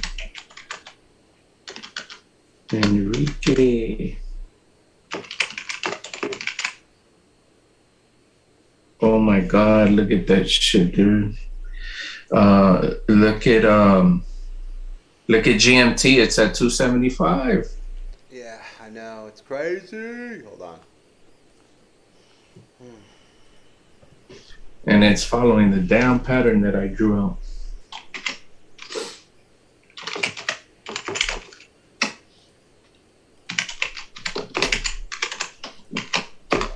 What do you got it going to? What's that? What do you got it going up to? Yeah. It's 273, 272. Yeah, it should hit $3, right? Yeah. For sure it is. I mean, I think it's going to be way above that, bro. Yeah, well, the pattern that I did, I drew it out so I knew around what time, and I'm thinking tomorrow around 3, it should hit that. If not sooner, you know what I mean? I hope other people in the community are pumping the shit out of it. 273, that's insane. Check out ABLT. ABLT? Man. Let me see.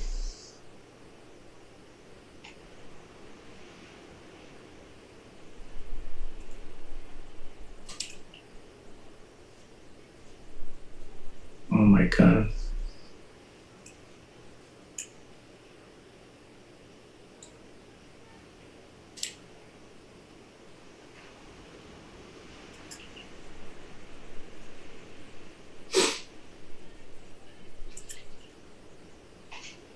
Can you guys hear me? Yes. Yeah. I lost you completely. I don't know what happened.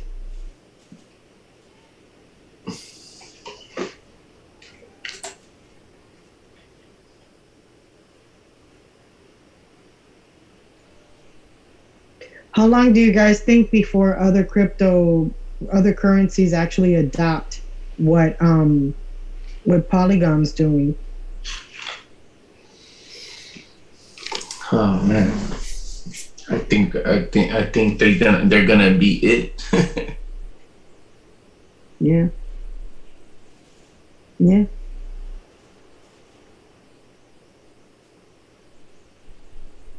Man, look at GMT, Moon. I know. Tell me that you're not happy. Oh, I'm very happy. I love GMT, man. It's gonna go down again, but I mean, when it pumps, you know. Yep. It's riding on the 200 MA, but a little bit above it, but it's riding a wave above it, man. I'm gonna go in and I haven't checked it. I lost it. I was trying to reconnect.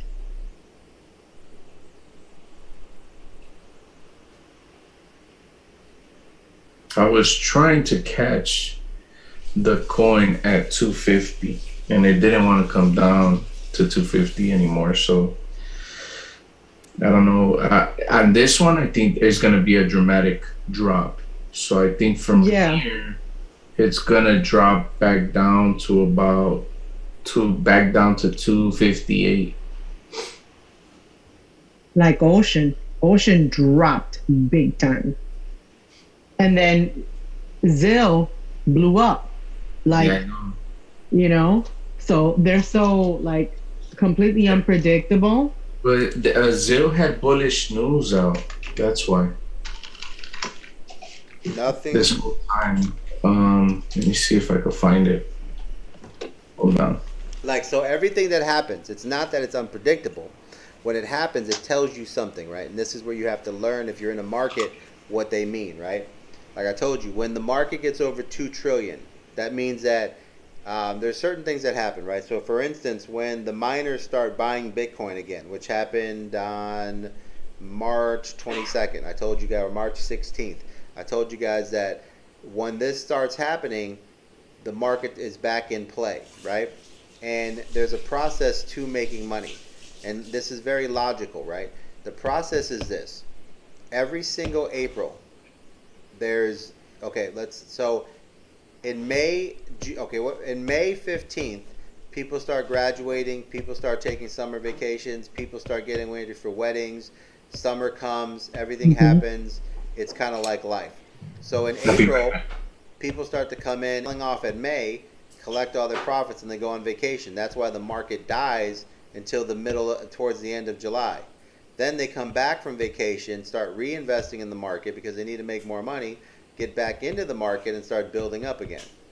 That's why the market goes crazy until until October, November, and then people start selling out because they start going shopping for the holidays, right? Black Fridays and stuff like that. This is a pattern, right?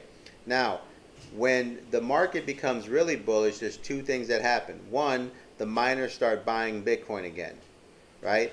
Two, when Bitcoin goes down on big dips, whales move to quant. They do that because they all know that that's the way they make money, and then other people jump in on quant and try to ride it up, and they take those profits and go right back to Bitcoin. And that's why you'll see this is the same thing. Go back in time, look at when Bitcoin dropped, look at how this is the same. You've seen this last year. If you're following quant, you've seen quant do the same thing when Bitcoin dropped last year.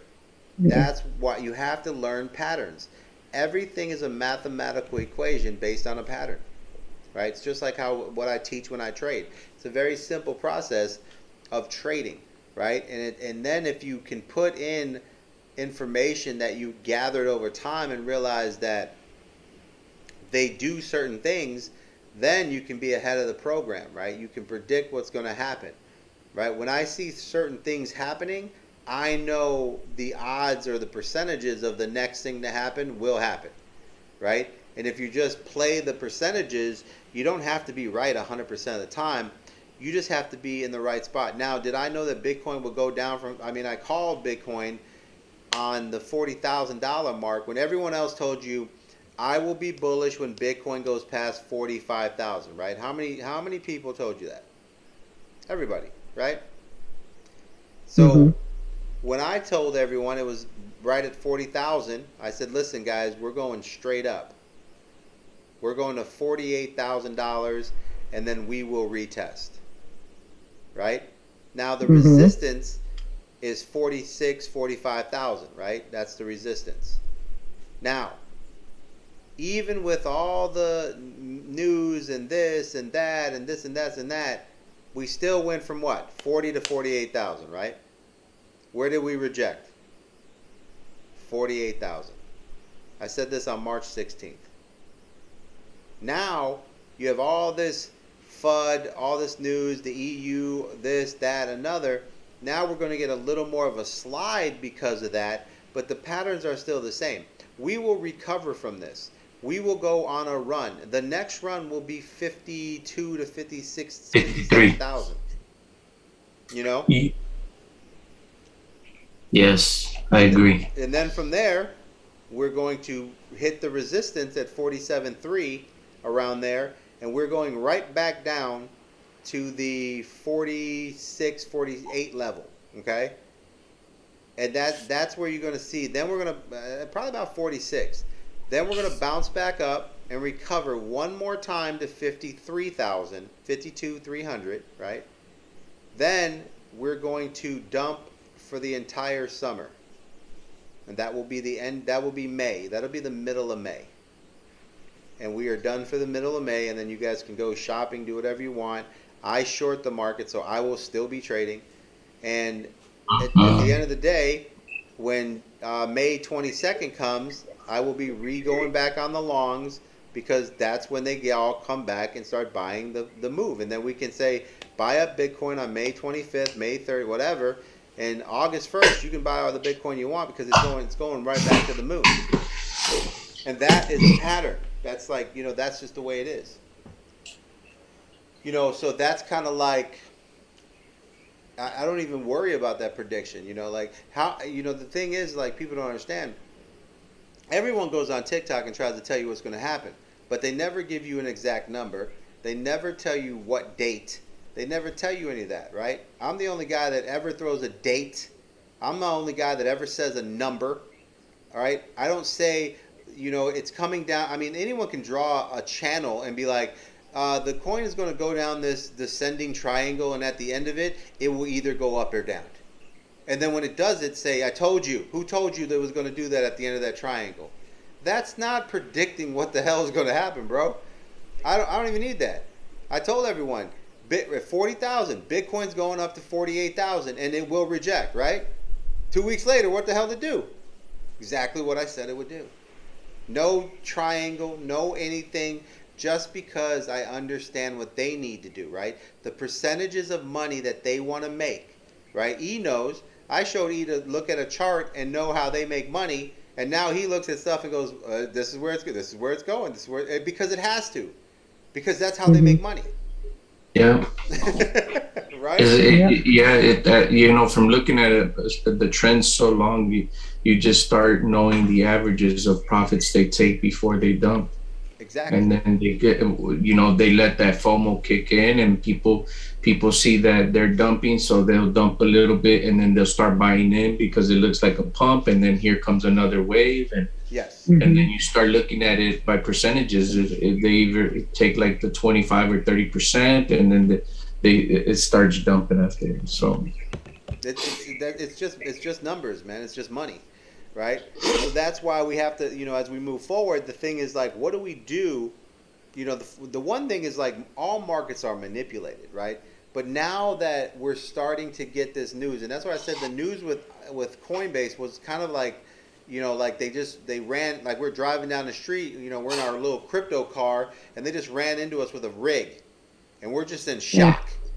And they're like, listen, I need all your ID and your insurance information, and everyone you talk to with your family, their relatives, and I need their IDs and their socials. Thank you. And I need access to your internet, your email. I also need all your bank accounts, and I need to know everything about you and anything that you hide and all the other stuff. Thank you. And you're in your car like, It's insane. yeah, and that's what's happening, and everyone's in shock, and they're like, okay. Well, it's not okay. It's escape all these projects to decide the first project that came up front and said we're centralized. We need to leave and say we need to make a stand here. We are here because we don't want to operate like a bank. Therefore, Coinbase needs to be just like we need to leave. The people should not support Coinbase. Coinbase should get a message that you're on your own, man. Have a great day. I hope that works out for you. They can use digital currency all they want. We're not saying they can't have blockchain. They can build a digital currency for every bank. They can build it for every company. Everyone needs a digital currency. It's cheaper than anything else they have. But the civilians and the people still want to have their own reservation. They want their land. Think of it like the Indians. We want our land. And we don't want your law in our land. That's what we want. That's what we're building. And if you're not building that, then we need to build it ourselves. And now that we see all this technology and the advancements, we just have to build it ourselves. And that's really what it comes down to. Yeah. And that's where, I mean, the good thing is that all the benefits of it is pretty funny. You know, we know they're going to like look at it. Hold on one second. Everyone's sending me pictures of GMT. I'm like, I know, man. I've been in since 69 cents. I'm gonna start shorting it, bro. Did you get into GMT that night, or were you already in GMT? Who? Who? Me? You guys? Yeah, both of you. Yeah. No, I've been in GMT since like last week, I think. And then this morning I had looked at it. As a matter of fact, no. Yesterday I went to my brother's and I played it, and I made some money when I got there. And then when I left, I shorted it from his house. And I woke up in the morning, I had made money, and so I was at work the whole day, and I didn't trade it anymore. And then on the way getting out of work, I traded it again, and that's where it started doing its run up. Its run. Yeah. Yeah, so we have where, like for us, we have it in, if you go into like our Discord side, right, we have a bunch of stuff that we have in here. And this was a call that we put out once everything kind of lined up, because we had a lot of different things. So we have a VIP section. In the VIP section here, there's challenges in here, right? But you slide into here and... let's see here. Where is our guys at? I think that was, we dropped that. It's gonna be like a week that we dropped that, and it was pumping that night too. Oh no, it's in there. Or longer. I don't have to check. It's been a while. It should be. Right. I have to check it. It should be in here. Oh, right here. Yeah, so right here. So on March 20th, 11 days at 67 cents, I called this out as part of a challenge coin, meaning that you pick up a big amount of it, and that amount will go 10x. Okay, so any of these coins that I pick in here are 10x coins. Right? So right now, it's literally... if they put the $300 in, they're up 900, 1200, about 1500 bucks. So, you know, this is a good coin. I actually should have put more on there. I was thinking about putting like 3,000 on there, but I was like, oh, that's a lot. But they would have been happy. But I divided up, and I expect this coin to 10x. Like, that was the entire, like, I looked at this and was like, this will be an easy $5 coin. Right, so if you have $300 in there, you're walking away with $3,000. So it's a challenge where I give out 10 coins, 10 to 15 coins, and you hold them until the end of the bull run, which is October 15 or November 15th, and then at the end of that bull run, the $2,000 that you put in the coins, you divide them up by as we go along, they equal $50,000. So the goal is to help you get a $2,000 bag to 50 grand. So far, all of my coins are like crushing.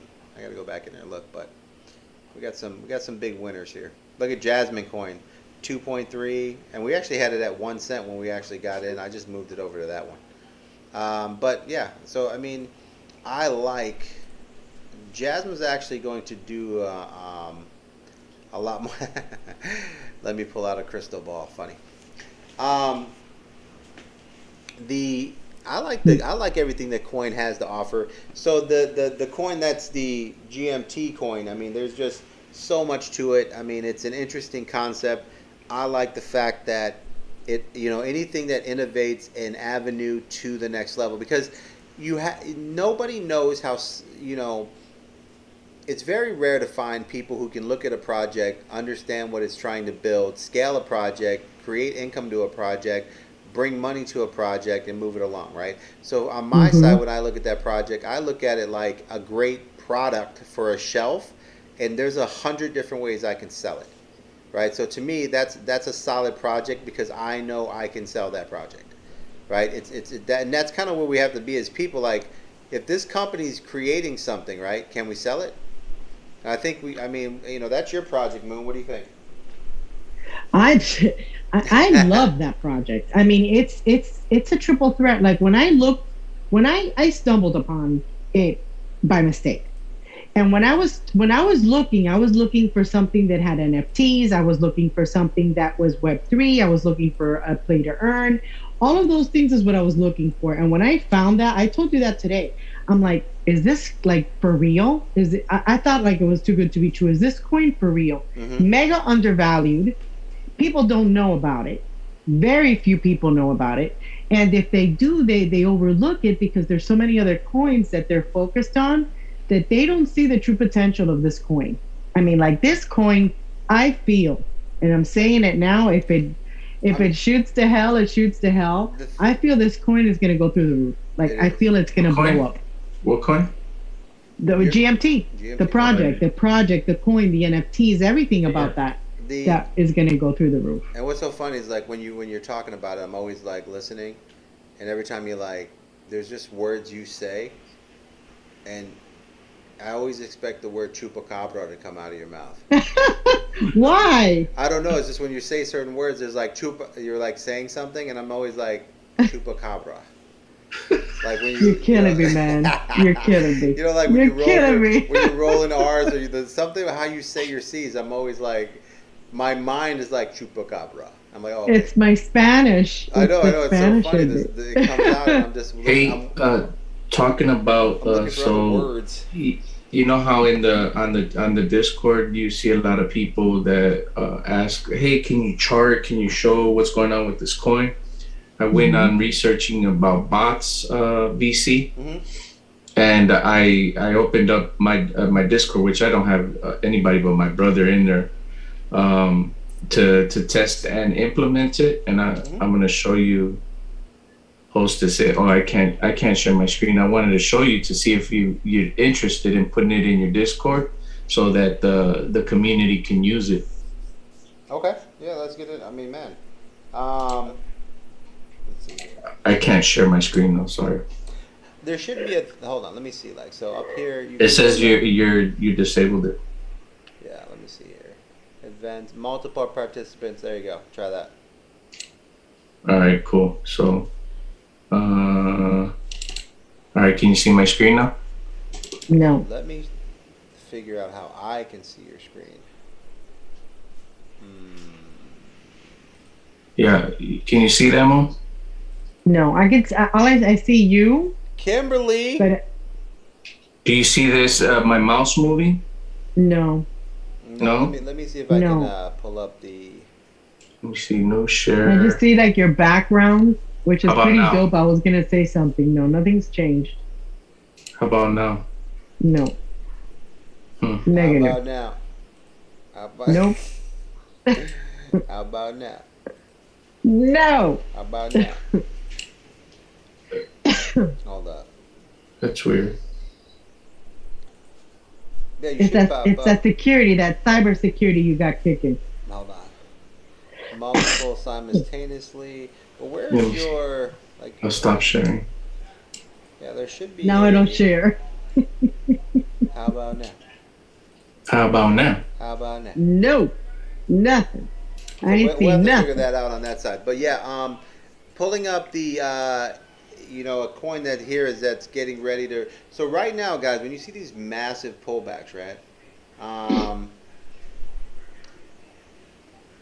you have to say to yourself like, okay, where are we at, right? We gotta dig deeper in these projects and find the projects that haven't done anything but are due, right? So for instance, right now, ALBT, right? Okay. ALBT is a massive project, right? And when you go in there, Alliance Block is going to do big things, right? We can Oh look at yeah. this, and now we're saying that at the no matter what, at 26 cents, it's going to hit 36 cents no matter what. And then I can see, based on the simplicity of it, it's going to 58 cents, no problem. If it gets into its high zone, which is supposed to, it's 76, and then I have a mark of 120. So I can easily forecast this coin. I don't even have to chart this coin. I can tell you right now that this coin is going to do exactly this. So I can put this in my Discord and be like, look, where we're at right now, it's a buy. We're going 26. We're taking profits at 36, 25%. We're taking another 25%. I mean, actually, I'm going to ride this out to 57 to take profits. And then from there, 25%. Then we're taking another 25% at 77 cents. Or 50. I think I'll do 50% at the 77, and then I'll do 100% at 110, right? And Right. I mean, right there, that's a 3x. You know what I mean? Like it's going to Yeah. jump from 25 cents to a dollar. So that's 300% on your bid, right? So that's where we should be looking right now, especially with every other coin already pumped. This is a coin that's sitting around huge possibilities. Haven't hasn't pumped yet, hasn't gotten his own, but it is starting to wake up, right? And that's where the big gains are really made. So the first thing I'm going to do here is I'm going to jump into my margin account, right? I'm already up on good old GMT, you know. So with GMT, I'm going to come over here and I'm going to grab some more USDT, and what I'm going to do is I'm going to put this in our favorite coin there, and that coin is going to start pumping. Now those coins like that are easy bets to get in on because it hasn't pumped yet, but it's due to pump. That's why I like altcoin season. Like you can just make so much in there, and it's so cheap at 26. Worst case scenario, if it goes 25% of what it's supposed to do, it's a double. You know what I mean? Yeah. And Look you at that. can't really you can't lose on that kind of coin when it has such an upside, and the worst case scenario is a double. Let's see here. Well, do you remember when you in one of your lives, like months and months and months ago, what it was ORCA. Remember that Okay. that you actually we did the same thing with that, and we actually made a killing. The You remember OCRA? oh yeah, yeah. Orca. Well, Orca, yeah, Orca. which I haven't checked it in 100 years, but I mean, I know that when that happened and we were all jumping on it, it was killer. It just it's just a little bit of now is this not in margins? ALBT. AL is ALBT not in margins? Don't know. That'd be Don't terrible. know. Terrible, man. What happened to Terrible. Kimberly? She's here. She's watching her. She's watching CSI. Ah, She's trying to fix her audio right now. I'm talking right now, guys.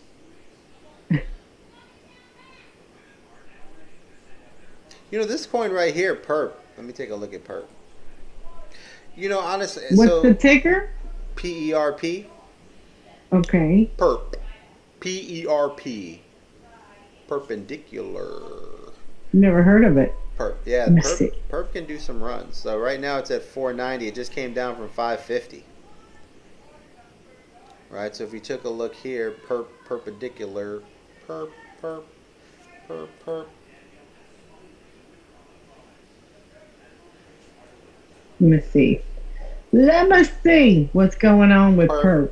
Perp. Perp. Purpose gonna make us some money. Perp. Yeah. Protocol. Let's see what we have. I'm just waiting for my ocean to pop back up. Well, I want you to go into. Okay, so when you see your screen, right? So Mm-hmm. perp was down to 458, which is kind of is here. And in the last 7 days, it made a run and hit its 546. So that gives us, a dollar, let's say 80 cents. So let's figure out on a $4 coin, I need 10 cents a dollar. So I need 40 cents. I need a 50-cent run. So I got a dollar run out of it, which is fantastic. And now it's back to its same level again of 487. This time it held up a little money because, obviously the market's pumping. But that's really right where you want to be. So we could put perp down as a 7-day run, and perp will come back to that 542. Let's see here. Now the good thing about perp is perp could actually get up to 20 bucks.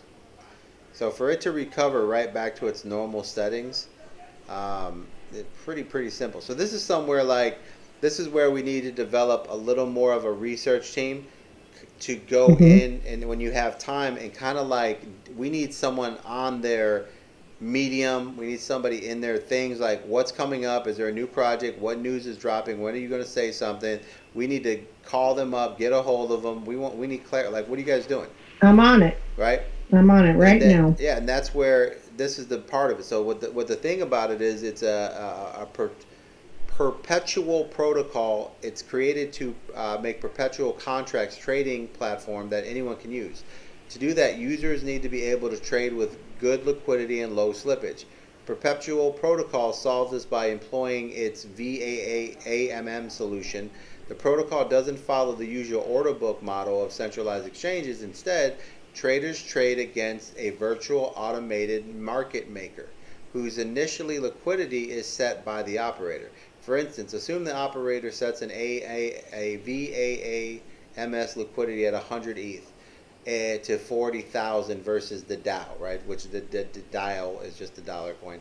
Someone depositing dial could go long on ETH, would tilt the ETH price upwards and create incentive to go short versus ETH if the price is out of line with the market prices. Traders going short on ETH would also deposit DAI and with collateral and bring the price of ETH back to its equilibrium. Having liquidity swaps is necessary as they use the AMM functions as a tally of all trades that automatically finds an equilibrium in the long run. In practice trades, Perpetual protocol are all settled in USDC. By using the AM model, building the exchange on the dial traders are able to enjoy a on-chain trading without fees, instant settlement. Furthermore, the Perpetual protocol supports gas deposits over 500 USD, meaning traders are able to deposit with 0 ETH in their wallets. Wow. Right?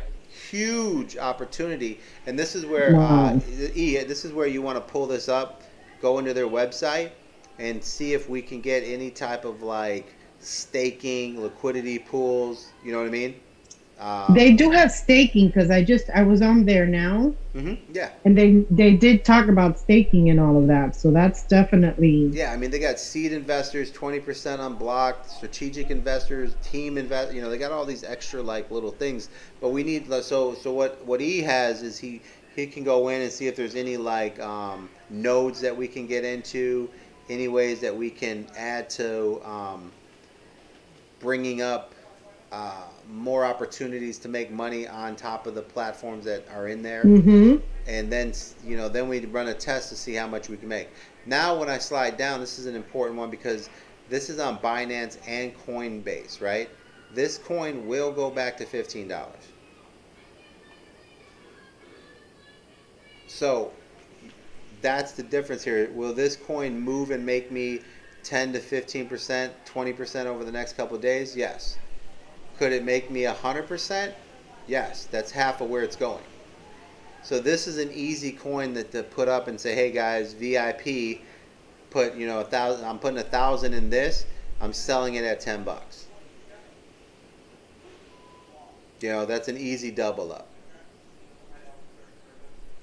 And then we need. So what I was thinking was putting that up there, and then creating a spot where we also have that's kind of where the other one is potential gainers of the night, is because these aren't long terms, these are double holds, but we can also trade this coin right now for 10 to 70% just on its normal pushes throughout the week. You know what I mean? Mm-hmm. And it's a really safe coin because it is on Binance, it is on the main exchanges. So this is not something that's going to disappear. This is something that will build up to something. I mean, it's on Coinbase. That should tell you something. Mm-hmm. Right, so that's where the entire thing of what it is. Let's see here.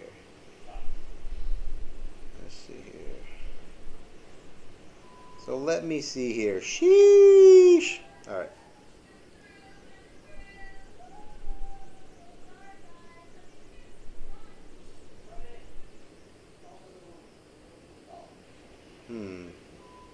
But something like this is a good thing to get into and really grow with, because this is a easy. You come in here, look at this. No matter what, it's going to $10. This a $10 coin, man. So 1 second here. Let me throw this in the VIPers. So this is a $10 coin with a easy $15 tapper. So this is a 2x coin, no problem. All right. So now, while we're looking at that, let's take a look at the reviews, right?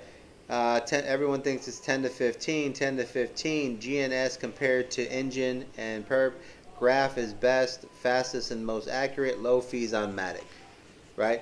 So here you have GNS compared to the Engine and Perp, right? And everyone's saying Graph is the best, which I love Graph, but Graph never moves. And the reason why Graph doesn't move is the same reason Matic hasn't moved, even though it has the most bullish things happening right now. Is no influencer actually knows how to do research, and nobody knows how to market these coins properly.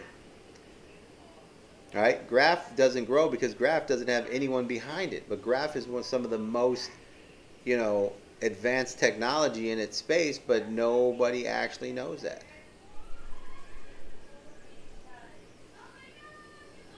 So it's interesting, man. So the kind of their vision, which is I like to kind of go out there and take a look at, is what are they thriving for, right? So it's kind of the declared vision of the protocol is to create the world's most accessible and most secure decentralized derivatives trading platform.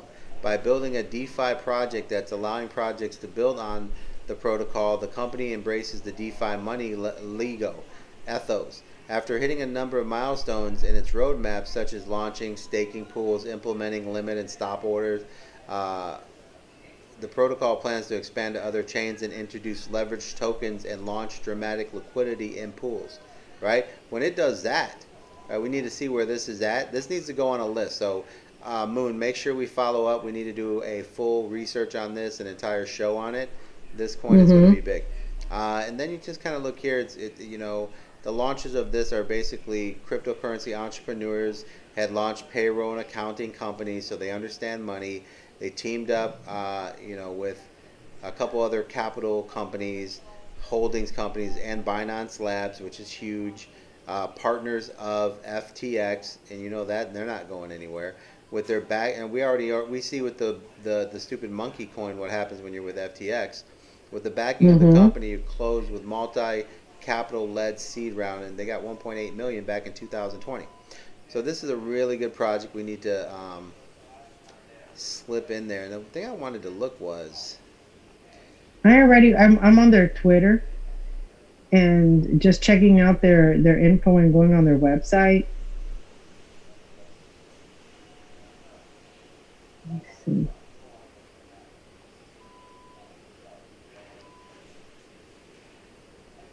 Plus, you got to realize that the um, the entire project here is being built. There's only 150 million coins. The current circulation, which is great, and that's something I'll teach you guys. Like anytime you're over 50%, you're in a good zone, right? Remember the broke down? Well, you remember, was it you, Moon, that I was showing you the original Bitcoins and how XRP was worth more money, and then XRP, Yes. yeah. So Yep. take right here. Look at the supply of perp, 150 with 68 million already in. So that means we're over 60% of our supply already in. So they don't need to kill the price of it until it expands up, and then they can burn and do other things, right? The distribution as follows, right? Balancer liquidity, seed investors, strategic investors, team and advisors, ecosystem rewards. 55% of it goes to ecosystem rewards, distribution, ecosystem, decided by the protocol community, right? It's a utility token incentivized facilities, decentralized government, governance of the protocol, the token's feedback, loop looks like a staking rewards, trading fees, rewards increase, perp token value increases, perp token awareness increases, perp awareness, right? It just has nothing but perks in it. Yeah. So that's where we want to be on top of that. And like I said, the exchanges speak for themselves. Here's 11 days ago, so let's take a look real quick at their news. And they have a couple things that they have here. So they have where new trading pair, perp and USDT is live. That's huge. That's what they needed to launch. To celebrate, we're running perp trading competitions.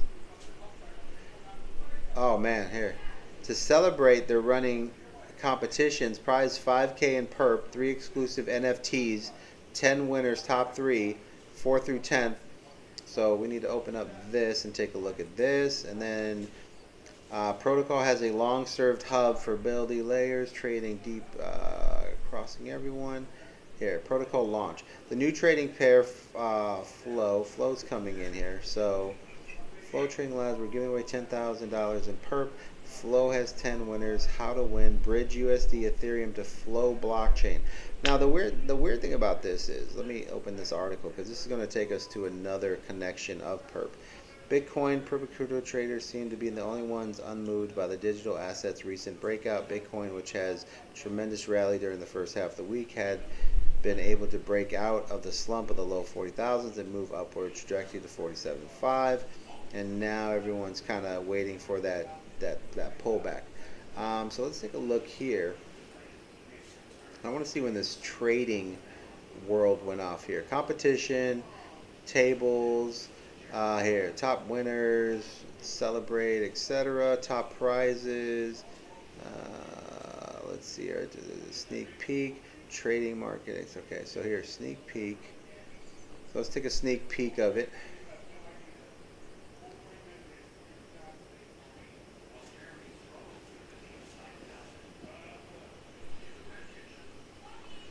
What is this?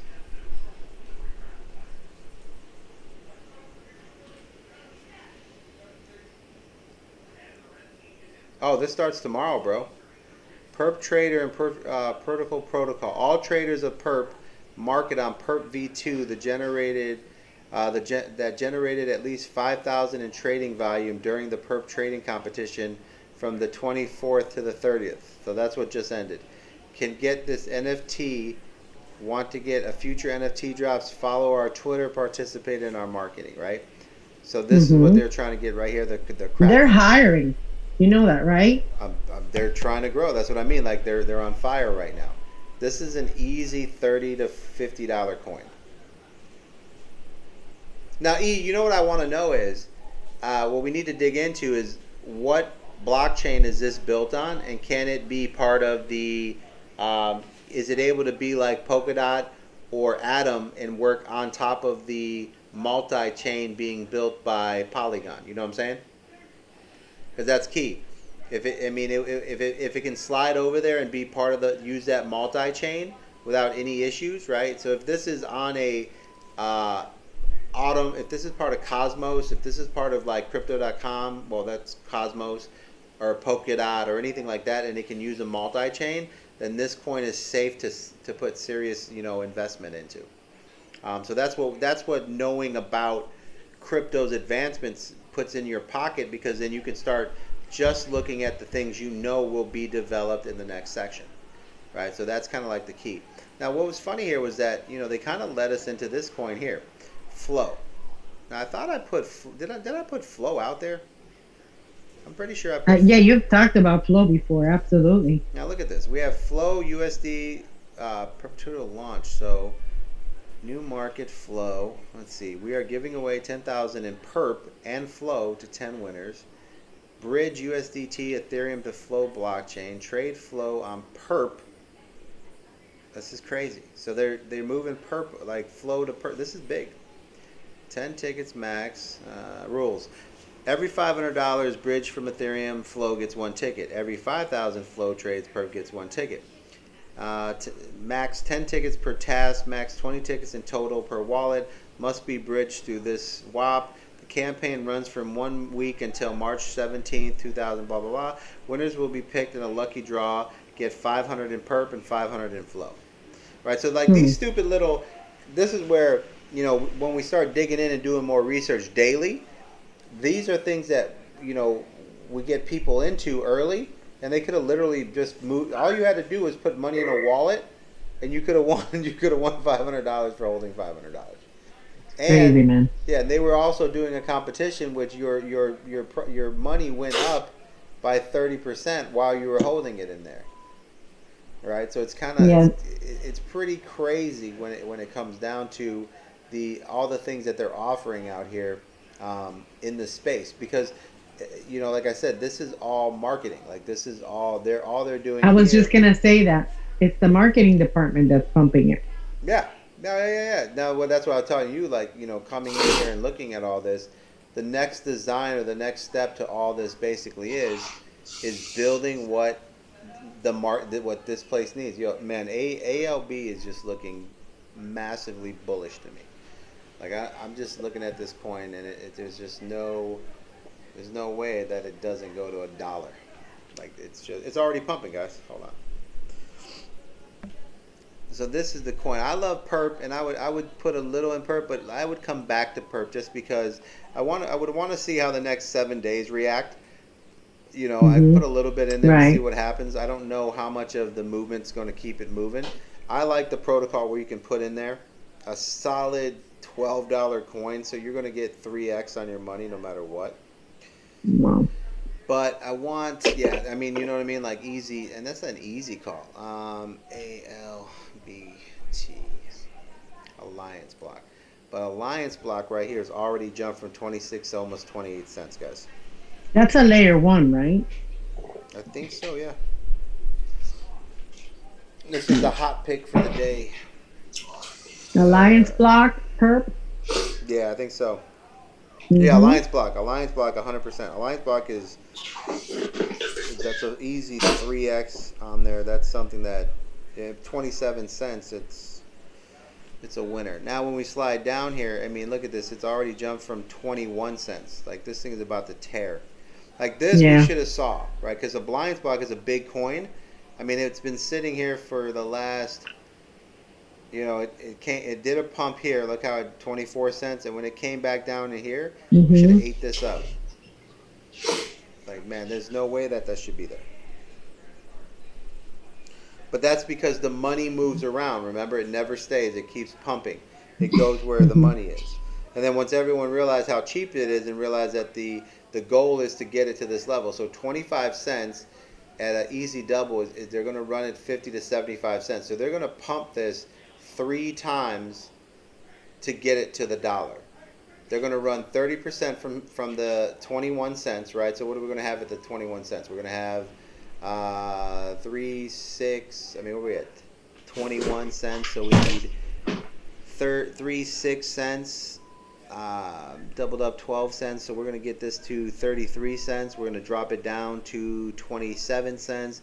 We're going to do a second pump back up to 32 cents. We'll solidify around 30. and then it'll go on another run again to 42 cents to 48 cents, Mm-hmm. and then back down, and that's our 50 after 3 pumps, and it will do 3 pumps on its way to its marks every single time. So we can hit this coin 9 times before we need to leave it. Let's see. Wow.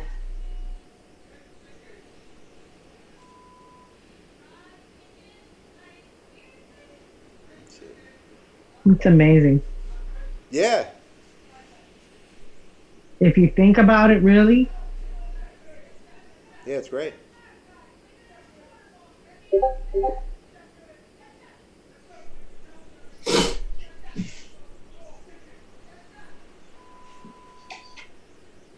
And I think is that you can stake it, right?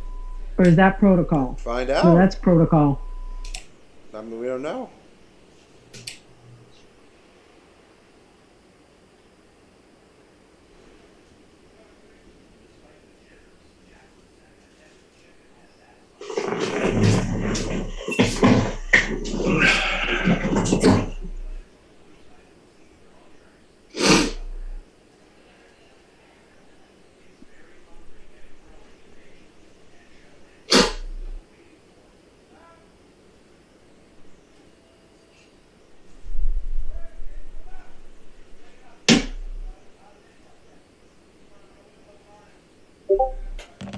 So something like that. See, like when you have a coin like that, you can say, "All right, I have my $10,000 bag. I can just buy that and be like, all right, man, see you in a month." Right? When was this coin created? Oh, this goes this little bit ways back. Not too shabby, man. Last year, yeah, September, and then it came into the market really hot at the end of the beginning of that new year. It said 2019.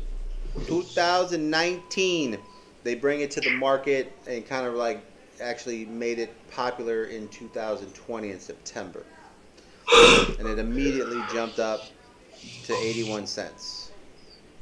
It's so crazy how some of these coins are so new. Now look at the VIP call out, right? What I put it at? I said I'm putting 10 grand 80. in here, 80 cents, right? Go to the beginning here, right? Right, here's your tip. What did that say? 80 cents, 87 cents. Like that's a no-brainer, right? Worst case scenario, it catches fire, goes to $1.19, and I get another 40 on it. I mean, like literally another 100%. You know, it's stupid. So do you see this like as a long term? Yeah, is this so like what, a long term hold for you, or so, do you see this as a trade? Oh no, I'm both. So Okay. how I cover my back is I will put 10 grand into it, right? Or you can think to yourself like, all right, I'm going to put 1,000 in this, right? Because I know that in 2 months it'll basically it'll get to 3,000, right? Now, the trading side is how I get my bags there. So what I do is I will trade this coin with 5 grand against it, and I will go up and down, and I will make it to where I build up the 1,000 or 2,000, and then I start putting it in it as I'm making profit on the coin, and I'm still trading with money, but I'm leaving my bag in there, and I'm building it up and building it up and building up, and then eventually when the coin isn't doing anything, I go somewhere else, make money, and then if it jumps up and goes crazy, I'm not mad. Jump back in. Well, yeah, I'm not mad. Let's say it jumps up and I'm not paying attention, I'm like, dang, I didn't really miss it because I've already put my profit bag in it. So my profit bag made the money I wanted to make anyways, so I could let it come back down, and then I could start trading again with it and putting more profit bag in it, right? So what I do is I use a certain amount of money, like 5 grand, normally it's like 5 to 8 grand, and I use that in as leverage inside of margins, and all I do is leverage that out for $30,000. So that gives me $20,000 in leverage, and then I just trade it in and out of a coin, and I make 10% on that. So 10% a day gives me 2 grand. If it's every other day, I don't have to, like you've seen me put in the Discord, to trade at a lower level, where worry about getting 10% trade every other day, like once a day, right? That's all I look for, is once a day. So that way I'm not chasing, I'm not worried, I'm not trying to get in. But if I buy the coin and I trade and I make my 10%, I'm up 2 grand. Then I take the 2 grand out and I put it into the coin that I think is going to explode, and I just leave it. So the next time it falls, I buy into the 2 grand, and then I get out, and I just put it back in on the next fall, right? So it just continues to hang. Or I might get out. Like earlier today, I was in GMT and I ran it all the way up, and then I left like you guys will see in the Discord. Like I got out of everything except 25% of what I originally invested, right? Okay. Just today's trades.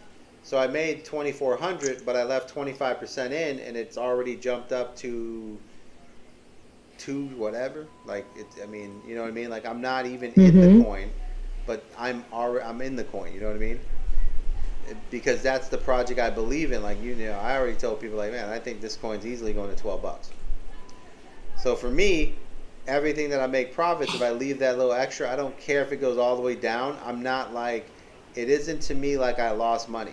You know what I mean? Right. Like if GMT goes down and I'm like, oh man, it's too bad. It's coming back up. You see what I'm saying? Like I'm not worried. So It's the moon bag, right? And I'm just leaving it there. So I'm not like, I never. It's like I never had it. That's how I treat it, right? The profit that I make on my margin calls gets reinvested into the moon bag, and I don't touch the moon bag, right? And I leave these moon bags all piling up, right? And I keep adding to my moves, and it doesn't bother me as it moves forward, because all I do is I take the profits, I go into trading spot, and I buy it. So I'll move my profits to another bag, and I'll buy my coins, and I'll just put them away, because I don't need those coins to make money, right? So one of the things is, what I teach people is to start with $1,000 in margins and learn how to turn that into $300, you know, like $200-300 a trade a day. And if you do that all week, right, 2 or 3 trades, you can make another 1,000, and then you operate off 2,000. And then the next time, now that you have 4,000, you take 2,000 of it and you buy a bunch of other coins. Or you could do a thing where you get up to 4,000, and then all of a sudden you have a day where you hit for 14 grand. I tell the guys to take their 14 grand out of their margin accounts and go put it in trading and just buy all the coins that are at the bottom and just leave them. And then they go back to trading, because that 14 grand wasn't yours anyways. It's what you made in trading, right? Now, if the guy makes a mistake with $4,000 and gets fucking liquidated, he can go grab $4,000 out of all the other coins he has that has been pure profit, and he's back in the game, right? You're never out of the game. That's the beauty of it, right? Because people do dumb shit. They try to get into they'll be in their car trying to trade on the phone, and all of a sudden get into a penny coin and don't realize that a penny coin can get dumped on you for 30% in like a minute and lose 5 grand. And that would make you sick if you didn't have 20-30 grand already in a bunch of other coins that you're like, ah, oh, damn it. And you got to go get 5 grand and start over. And you say to yourself, never trade in the car. You don't have to trade in the car. Go home, relax, do it properly, right? Never make trades that you can't sit at a computer and basically, you know, put your stop marks, put your stop losses. Don't be an idiot. Right? This is an easy game of money. I mean, if you lose money here, you have a problem. Yeah. You know, the system is so. I mean, like he's been really coming in and you know, working a simple system. I mean, he's, you know, and he's advancing to the next things, and it's like, and it's basics. Like I try to tell people, like everybody, you know, wants to be fancy and all that, man. It's like, you know, it just makes me laugh. Like, guys, this is so simple. If you just see it for what it is. Once you see it for what it is, you're like, oh, this just has to do this. This is, okay, I got it, I get it. But that's the key, is to take the profits and throw them in the bags, and those bags make you money. And if you ever repetitive. It's repetitive. And if you ever mess up, you just go get one of your other bags and then restart. You know, that's the key to the entire game. That's what makes it so doable, right? So that's where we'll start margin classes tomorrow, and you can jump in and learn. And I'll be teaching margin classes 3 times a week. And can you guys hear the ocean behind me? That thing is like ripping. No, can't. I wish. Like I listen to it, I'm just like, that tidal wave. You know, it I'd would. sleep outside. Yeah. Oh man, if it was warm. You know what I love is like I love summertime and when it rains and it's like you're just in the warm rain. I mean, it's sad Yeah, nowadays. Like back, when we were kids, we had a lot better water to live in, but now it's like you avoid the rain because it's like it's polluted. yeah. It's sad. Acid rain too. Ugh. I mean, man. But like I said, I can easily put 10 grand into, which I will, into ALBT, and it will just do what it's supposed to do in a month or probably in a month it'll double at some point and go to the next thing, and that's a 200% gain if it does half of what it could do, right? That's Hmm. where I put my money. I put my money in the 50 percenters, right? Everything is about 50 50 50, right? If it does half of what it originally did and half of that, do I double my money? Yes. And if it does half of that, it's like I'm looking for a 2x at the 50% mark, so that if that fails, if it's half of what it's supposed to do, I double my money twice. If it's half of what it should have done with no problem, then I at least doubled my money. So I don't really care, right? Because I've doubled my money, and that was the entire purpose of the gamble, right? And Yeah. it's just logic on how people invest. Like you have to have a plan, an entry, and an exit plan, right? And that's kind of where that comes down to. Let's see here. Yeah, definitely exit plans. Yeah, you I got always it. say that because, like I said, you just leave it sitting there. Like, what money have you made? Then you go down to zero, and everything you put in, you just have to wait for that run again when you could have taken profit or just, you know, Yes. played with it. Yeah. I mean, like this. I mean, it's so. You know, it's an interesting concept. And everybody's just learning how to invest, right? And I think like having a simple system of how to create a bag that you can operate with, right? I think the perfect bag is probably about $6,000, six to $8,000, right? I like a good $8,000 bag in margins that I can operate with, because then I'm Hmm. operating at 70% debt to ratio. I'm not really in the liquidation. I'm not. They got to drop something 30% to liquidate me, and most of the time they only drop 20% or 25, right? So I Hmm. avoid the long wick, I avoid the bullshit, and I can hold my position longer than anybody else. So that's kind of my goal, is to have a bag that is in a position that every 10%, right? So think about it like this. So if I'm borrowing 100% on my 7,000, which would be 35 grand, right? If I take 20,000 of the 35,000, right? 20 grand Right. gives me, every 10% on 20 grand is $2,000. So if I can make 5% a day, I make a grand. So I don't know. I mean, if I trade 5 days a week, is 5 grand enough? No. But you know what I mean? Like, would you be mad? Yeah, I Would get it. Would you be mad if you just were doing one trade a day, made 5%, and you ended up the week like, and you're like, dang, I only did 5 good trades for 5%, but I'm up 5,000, right? Right. Like I don't know. Like I tell people, like, man, I teach this shit, man. Like I used to teach. I used to literally teach this to traders and be like, listen. And people were like, dude, I would give you 10 grand for you to tell me what you do. And I was like, all right, 10 grand. And they would pay it because they knew that all they had to do was implement what I do, and they can make 50 to 60 grand a week. They were like, yo, Wow. 10 grand is nothing to pay you, VC. It's nothing. Like, guy, you don't even understand. If you can teach me how to make $2,000 a week without risk, right? And I can just do the basics. Like, I'm talking about and ask people to break down their trades and how they make money. But if you can make one good trade every other day for a month, and at the end of the For month, two two you grand a week. yeah, you doubled, yes, 2 grand a week, and you doubled your bag twice. Hmm. Like, did you see the post I put where it's like, after in 6 months I could take you from $1,000 to 1 million. How much is that worth to you, right? that's why when people come into the training, I'm like, bro, it's so easy to do. But what's easy about it is it's not the ability of how to do it. It's the mindset that I instill in you that it's the concept.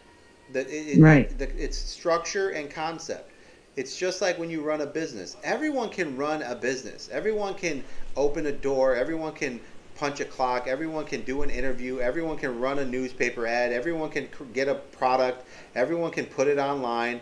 I mean, Amazon makes billions of dollars a day, right? You're telling me that none of us can go find a product in China and put it online and say, hey, bubbles from China, half the price of Walmart, and sell a million. There's 300 million people in America. You can't sell 10,000 units a day? Well, there's a system and a structure. And if you don't understand that, then you're not successful. So it's not the Right. trading stuff that's crazy. It's the system and the mindset of understanding how to make that money work. Right? If you have a game plan, you just follow the game plan. Like every time you hear people, what do you hear when they win the Super Bowl? Man, we just had a game plan. Right? Did they do anything different? No. Did they run plays they've run all the time? Yes. Does the other team know what they were going to do? Yes, because they watch the same plays. They run the same stuff, right? Except one people believed in the game plan and stuck to it, right? When you abandon your game plan, that's when you lose the game, right? So that's why when I teach people how to trade, I educate them in a system. I'm not teaching them the trade. I'm teaching them the system. The trading is what you do in the system, and that's why when people come into the Discord, they get so damn good, is because the mentality was to learn the ideology, not the trading. And that's what I have always said. I said, guys, if you got, and this is why in the period of time that I've been doing this, I get it because there's a psychology behind it. Mm-hmm. If you get the psychology behind the trading will just make sense. You know what I mean? There's a strategy to everything, and you know, I don't know. At least most of the people that I have seen don't even go. They just want to learn the system, like the systematic. They want to learn the technicality of it. Mm-hmm. There's a lot to it. There's a lot more to it than just that. You know, to me, the most important thing, okay, it's just like poker, right? Like I play no limit poker and I love it, right? Highly, you know, highly risk. It's just patience, right? And if you wait for the right cards, you know, some people have a system. Like if you do any poker system in the world that teaches you how to play poker, the one thing they teach you is mathematical probability of numbers and cards, meaning 4 aces, 4 kings, 4 queens, 4 jacks.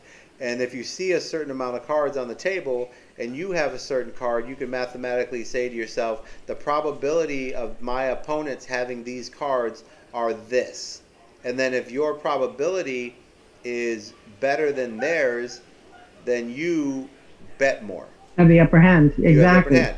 Now, I come into that and I realize that everyone who wants to win at poker is running mathematical probabilities, right? So Yeah. I look at it like this. If you're going to run an aces suited in pairs, and this is what I see you do because you're a poker expert, then I know the mathematical probabilities that you don't have the smaller cards in your hands if you're staying, and I do. I will bet into the pot with you every single time you're in the game, because if more, and I do it more. So if I'm sitting at a table and there's 11 people at a table, Hmm. and or whatever, 7 to 11, and I see and I realize that all these guys are poker players, right? This is why I play a lot of tournament pokers, because in tournaments I play a lot of guys who study poker because they want to study their craft.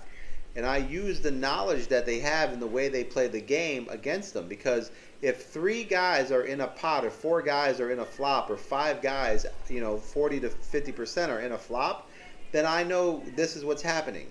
They have aces, kings, queens, or lower pairs of nines or jacks, right? And I look at my hand and I have a 2-5 unsuited. I go to the flop, which nobody else does. Why do I do that? Because the odds are, if they're all holding similar cards, the flop is probably going to flop some cards that no one's holding. And I will tell you that 30 to 40% of the time, the flop will favor me, and they will then bet into themselves. And if the next card comes out in favor of me again, right, or I'm getting even better, I will stay in there depending on the price of the pot, right, and how much it is and what they're betting. And the best thing about poker is most of them will not bet in the first flop because they want to play a game of who's got what. So I get a free card, and if that free card hits my hand and I get two pairs, now I'm not going anywhere, or I'm the guy who's holding the straight, right? But the best part about playing that is that when the river card comes, and in their mind, the probability of everyone having, or they're thinking to themselves like, okay, man, I'm the guy with the best ace or the best kings or whatever, and they think they've got it down. I'm the 1% they're thinking is not here, right? And that's when the probability of them winning is so big in their head, is that they put a godly, insanely amount up against me, and I just destroy them because I waited for that. I'm like the, I'm the opportunist. I'm just waiting. And when I hit it, it's like, I get you. I don't let you out of that. And that's how I like trading. Like I wait on a coin, and I watch a coin. You guys see me trade one coin like I'm in, I'm out. I'm in, I'm out. I'm in, I'm out. I'm in, I'm out.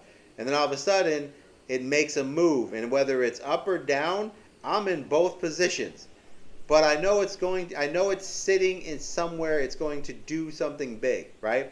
And when I know that my percentages are right, I don't care if it drops 20% or goes up 20%. I want that 20%. And I will play that game all day long with that one coin until it does something. Yeah, and I'll hit it for 2-3 grand and be like, that was worth it. But that's the patience, and it's making the trade pay for me watching it. It's like a job, It's like my job to stalk this coin. That's why sometimes in the Discord you'll hear me like, yo, stock a coin right now. You need to stalk it. Like, you need to act like that coin owes you money, because it does. You don't have to, all the shit I do with coin research, product research, future of crypto, what's coming in, what neglects the next coin, why will these coins will fail, right? That's because I'm holding big bags of coins that are going to change the way crypto moves. Or someone will ask me, hey, look at my portfolio, and I'll say, well, these coins right here are probably not going to do much. It's because I know they're not connected to anything that's going to work inside of the blockchain, and odds are they have no marketing, they have no product, they have no connections, they will fail. Then I just say, I'd probably get rid of these for these. And then I give people ideals of, go look at these coins, right? You don't have to be a researcher and all this other shit. That's just an added element to crypto, right? You can be the person who literally looks at the best coins, top 20, top 50, and watch them go down and buy them and wait until they go up and sell them, and then go find another top 100 or 50, buy it at its bottom, wait for it to go up and sell it, and do this over and over, and you will become rich. And if you're a person who does the research, you will find entries to projects that are just coming out, and those do 100x. And you get paid for your research. And that's why people go and do research for weeks and weeks and weeks, for hours, because when they find the one coin they can put 10 grand in and it goes to 130, it was worth the 3 weeks to 4 weeks of research. It was worth $100,000. That's insane. Of course it is. Absolutely. So you can pick what you want to do, right? And that's why for us, we go in, like, the importance of, going live and putting all these together so that we can do kind of everything for you guys. So you can say, you know what, I'm not really big on trading, but I know when a good coin goes down, right? Okay, buy it. Sell it when it goes up. Don't hold the bag, take the profit. And that's what we really try to do, is just give you the opportunity to grow your mind into a position that you can say, I can do that. Like Moon buys and holds because she doesn't know any other option. But now she's in a position where, like right now, you see how your Ethereum went all the way up to 34, and I posted it's going to fall back down to 27, 28, sell your Ethereum. And it did. And it did. Did you sell your Ethereum? No. See, Moon doesn't listen. No.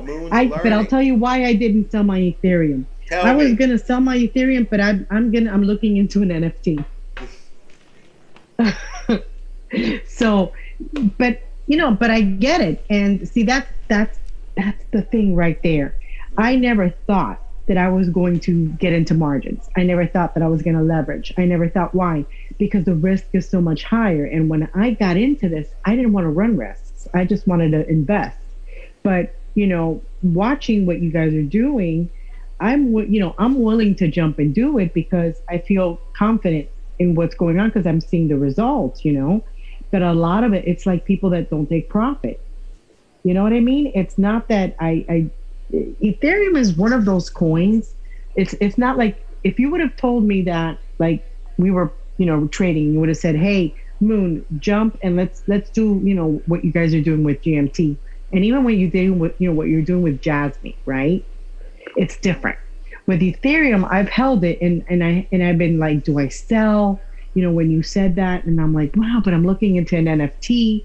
So that's a coin that you can use to buy some. You know what I mean? It's like one of those. It's not like a Jasmine or a GMT. So that's why it's not that I didn't listen. I really gave thought to what you said, but I'm like, I'm gonna hold it because chances are I'm gonna end up probably getting an NFT, and I didn't want to have to go and buy more Ethereum, so I just kind of just let it sit there. Correct. But what you guys have been doing with Jasmine, what you guys have been doing with GMT, oh my God, that's insane. Like, that's insane level. I mean, yeah. Exciting. I mean, it's one, like, hell yeah. Some people got in at the coin and they're just holding and they're like taking this ride and they're like, man, I'm up 3x. And then there's other guys who have made 3x 5 times. Trading is exciting. Period. It's like a high. When you're riding that wave and you're shorting and you're jumping in and you're gonna move this, and it is exciting. It's never a dull moment, I'll tell you that much. No, but that's why it's also it's crypto. We're never going to see these type of things down the road, and it's an exciting moment. And the best part about crypto is that we're getting to the part where the growth and the expansion of this company, right? You got to look at crypto and blockchain like a company. Like, it's a technology. It has a million products that are going to come out of it. Like, you have to break this down from a rational standpoint. Blockchain is a company. It's creating 1 million to 3 million new products all the time. And we have to figure out what products work, what don't, what is the greatest, what sucks, and what, where you want to use it, right? And if it makes a product that seems really great and everyone jumps in and it starts to grow, and then we realize it's toxic, which is the exchanges, the control that they have, and the wallets they're doing, then we leave that project and go, nah, that's not the one. And then we build the civilian one, and we build a new project, except we eliminate the controllers and the people that want to own every damn thing. Blockchain was built to be free, right? And anyone who doesn't want it free, we need to just, look at them and say, listen, we love whales and Shamu, but you shouldn't throw them in SeaWorld, okay? Like, right. He's from the ocean. Right? You don't stop making the zoos and all that shit. You're not saving them, you're capturing them. Right? Yes, you're entrapping them. Yeah, exactly. And that's where we want to be. We want to get to the level of expansion and growth and everything, right? And blockchain was made to create blockchain is very simple. And when people change the simplicity of what it is, blockchain is a technology that was designed that everyone can share the code, build something, and create something for everyone, and then everyone can tap into it and find ways to make money with it, right? There was nothing in there about that great product to grab it, condense it, charge everyone for it, make everyone pay you for what you're doing, and then build things and be like triple charge them, and then be like, okay, everyone, I need all your information.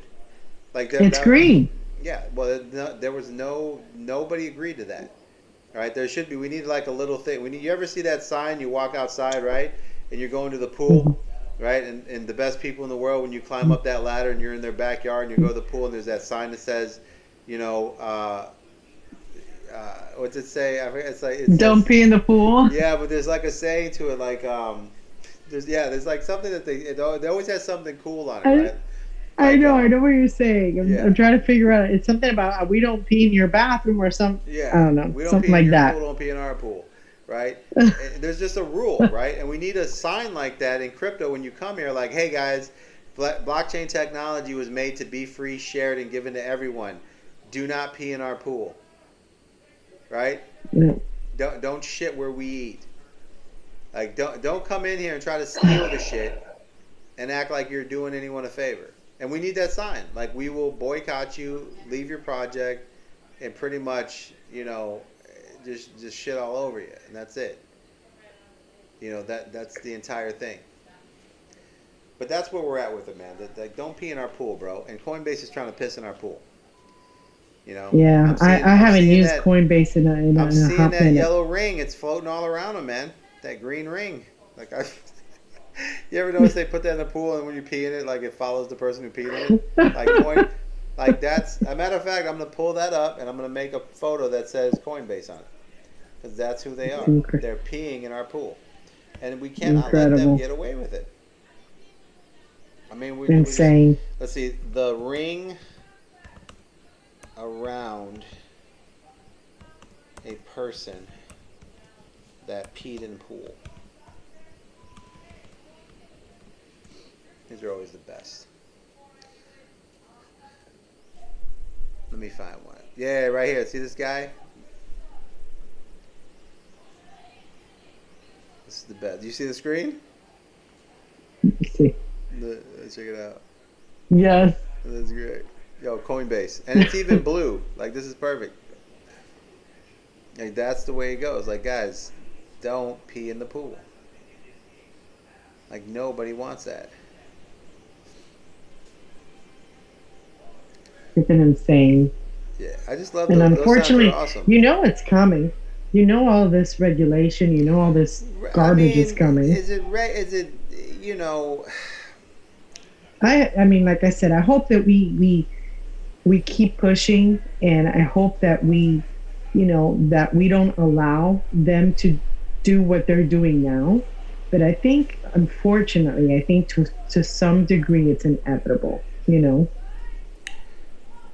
You have where, well, no, that's the point, right? Like you don't. That's the beauty. See, the beautiful thing about this is that it's not inevitable, right? That's where that's what makes. So, if they came to you and said, "Hey, we went out there and there's thing called, you remember the gold rush?" Mm-hmm. You go out there, and everyone went out there and they had their own bucket and their shovels in their buckets, right? And everybody got a chance to get that in, and then right. As time went on, you found all this gold and all this other stuff, right? And around the world, other big people realized that gold would be worth something, and they started collecting it all because they had the money and the power. If you don't know, if you go back in history, you will actually find the creator, the people who run the world, and how they became heirs of the world, and how they were given all the gold in the very beginning. And you'll find them. That's the money. And you'll find the people that are what they call the 1%ers, or the elite, and you'll see where they come from. And it's kind of funny how they were handed all the gold for everything. And that's really where you could trace it down. But when you have gold, silver, and all that stuff, kind of to the point is that, they can come and literally they can buy the mine, they can buy the land you were on, they can do all that and say, no more building here, boy. Just like when you strike oil and they come and they buy the land, they can throw you off the land, right? Mm-hmm. And anything in time that was able to create wealth for people and bring them to another level, somebody had enough money to buy it and control it, right? That's inevitable. You know what's not inevitable? Someone owning blockchain. No one could ever own blockchain. It's fundamentally impossible. Now, what they're trying to do right now is convince you that it's inevitable.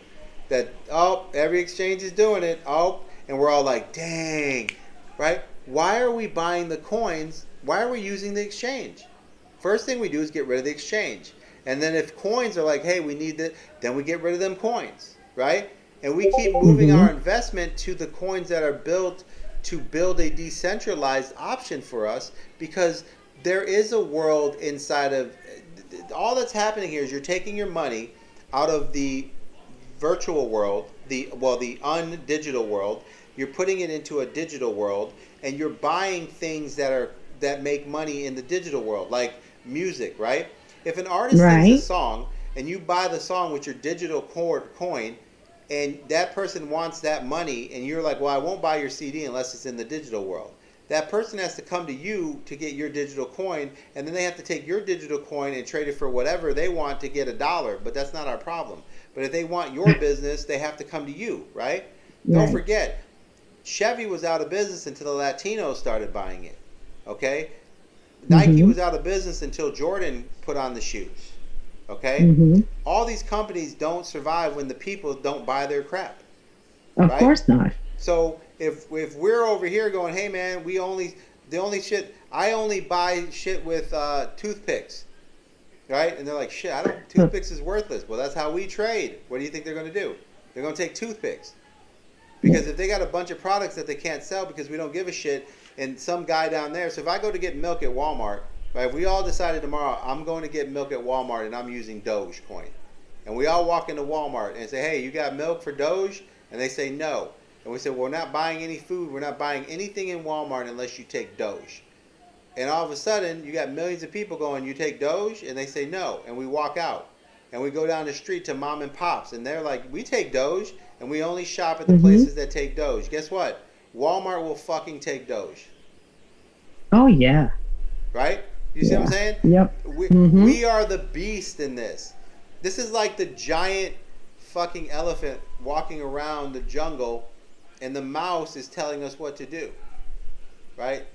That's what they told you in your Constitution. Your forefathers told you. We are the people. We the people. We control everything.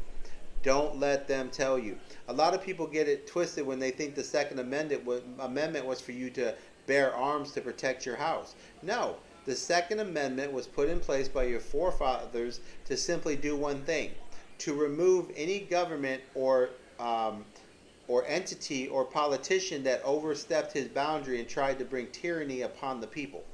That is it. That was the entire reason for the Second Amendment. Nothing else.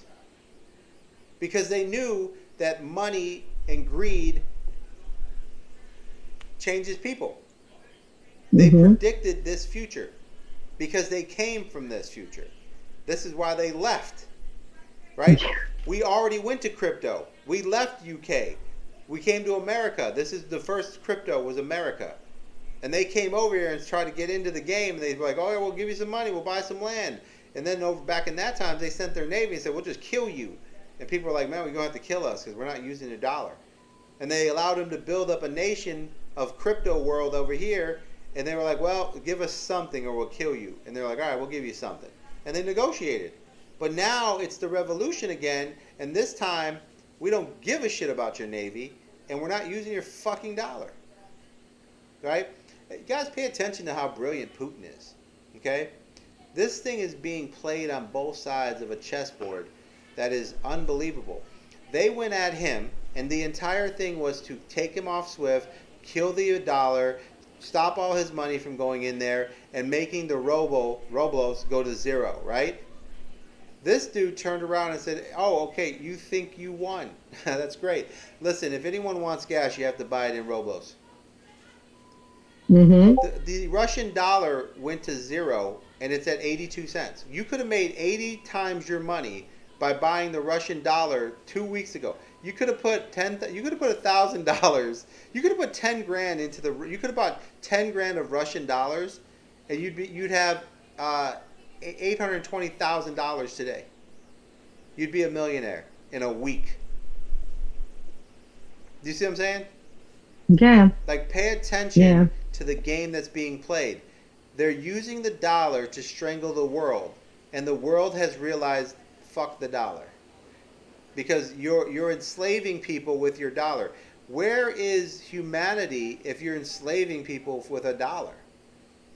right? We all need to question like what's going on here. Like what's the war about? Like you're strangling things out, you're trying to kill economies, you're trying to destroy countries.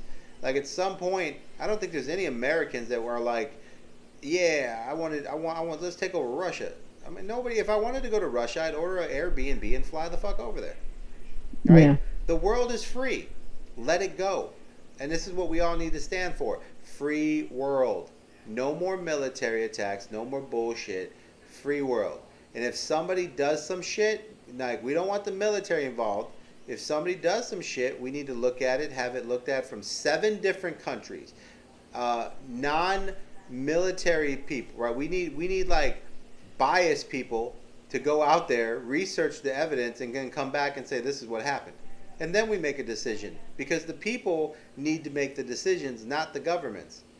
Because they're using our resources and our blood and our family and friends to make decisions.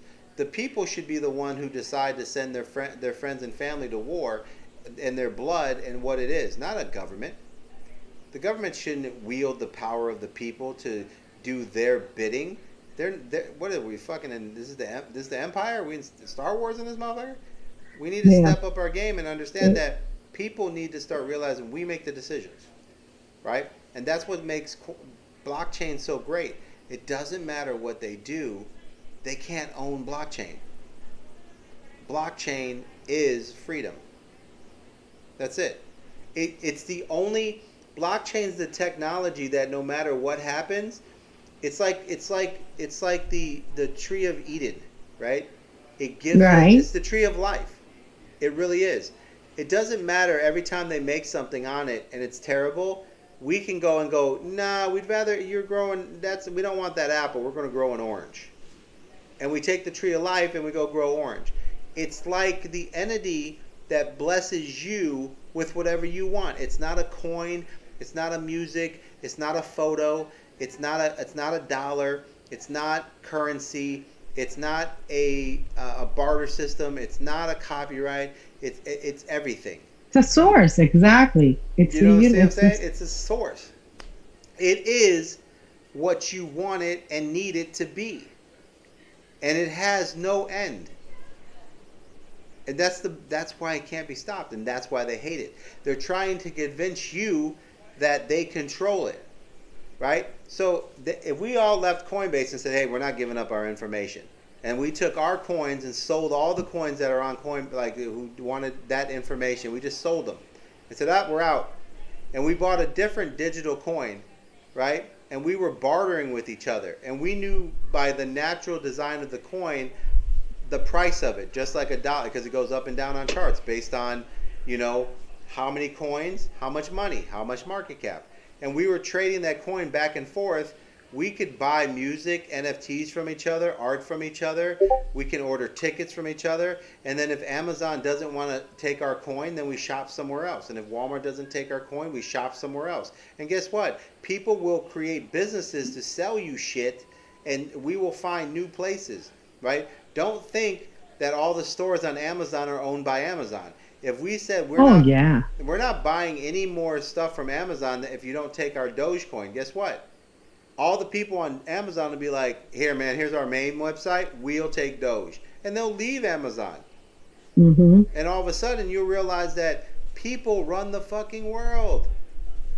These services aren't the boss, right? It's almost like, it's like letting the taxi driver who drives you around manage your life.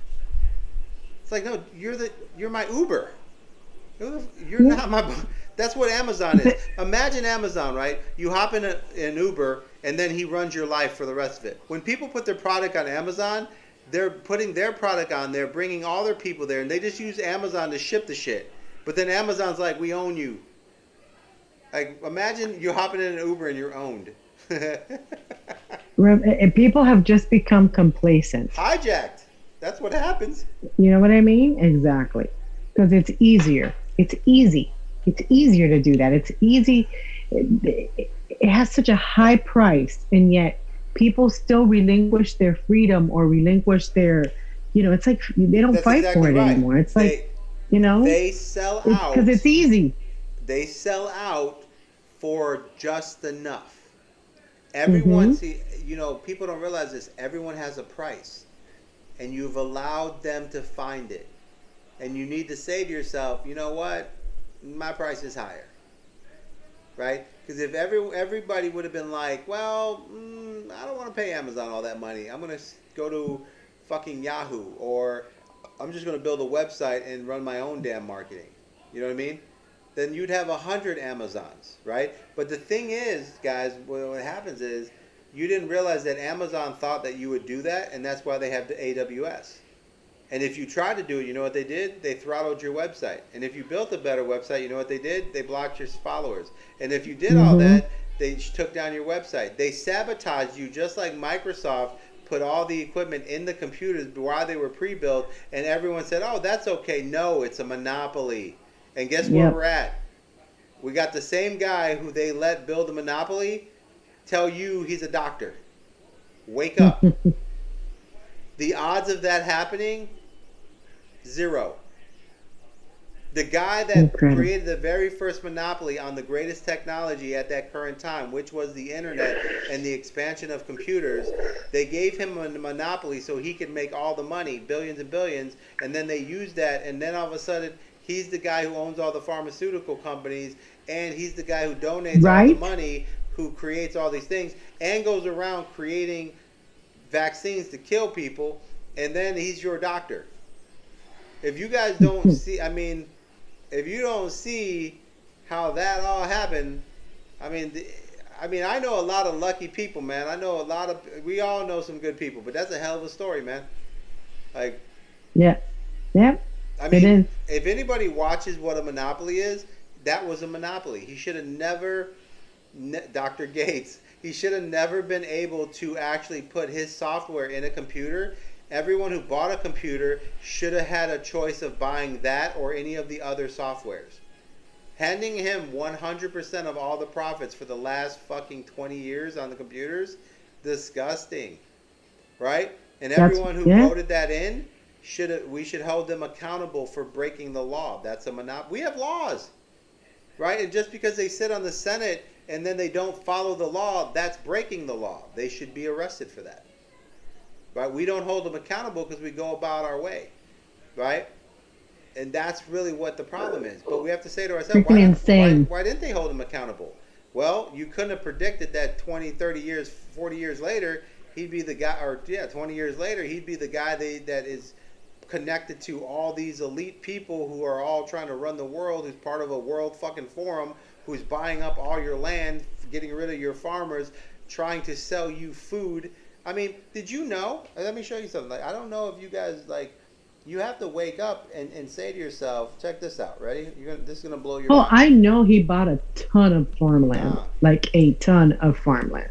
Yeah. He's the one that owns the most. Mr. Gates. Yeah. Mr. Gates is one of them. Fucking. Oh my God. Robin Hood, but it's a crooker. He's the complete opposite of Robin Hood. The complete, and he does it with a smile. Let me explain, Greg. You guys ready? You can say all you want, think about all the stuff that you have, and I just want to show you.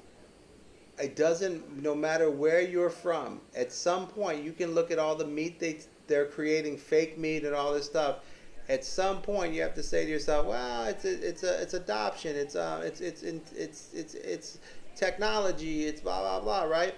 And then they make this shit, right? Have you seen this called Eat Celebrity Meat? No, hell no. Okay. What they do is they go get your celebrity, right? They take a quick biopsy to obtain the tissue samples. Right? Then they isolate the muscle stem cells that grow inside the celebrity meat so that they get rid of the bioreactors. Okay. Then, in traditional Italian cured meats, they dry, age, and spice the product. Okay. Now, what you're actually doing is, and it's kind of it's crazy, right? It's gross, man. Right. They're growing meat off the celebrity's DNA. So that you're actually eating the person if they were grown. I mean, Disgusting. who wants to, like, it's funny, it's like, but who comes up with this idea, like, who wants to eat a person? Like, you have to say to yourself, like, what's going on here that you're sick? It's like the people that come into like TikToks and troll. You need medication. I don't. I mean, That is it's gross. yeah. I mean, at the end of the day, I'm thinking Oh, to myself, like, I don't really want to know that I'm eating a cow, let oh, all alone right. a person. Like, what's going on here? The fact that you want me to order something like, yo, I'm gonna eat some Jake Gyllenhaal. You know what? Oh, Jennifer Lopez for dinner, baby. oh I my mean, God. That's and it's disgusting. like, it's Oh, so funny here. The future of meat. It's eco-friendly and healthy. It's mm, just, it's just a lot. It's just a lot to take in, and it's kind of funny and all that other stuff. But it's kind of, but it's the truth of like thinking about like, you know, what happens when they start thinking of that real like pushing that type of stuff like artificial cows. You know, I seen a good thing where somebody came in and was like this guy, and it was kind of funny because it was a person that you would not would think would say this, but it was a guy, it was a person that was, you know, part of like, you know, the every like a like, you know, just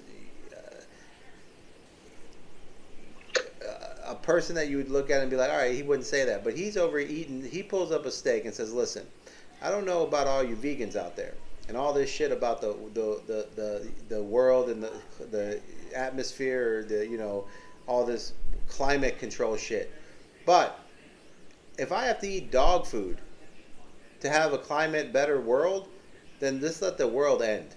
And he eats his steak, and it starts cracking me up because he's like, because we don't care.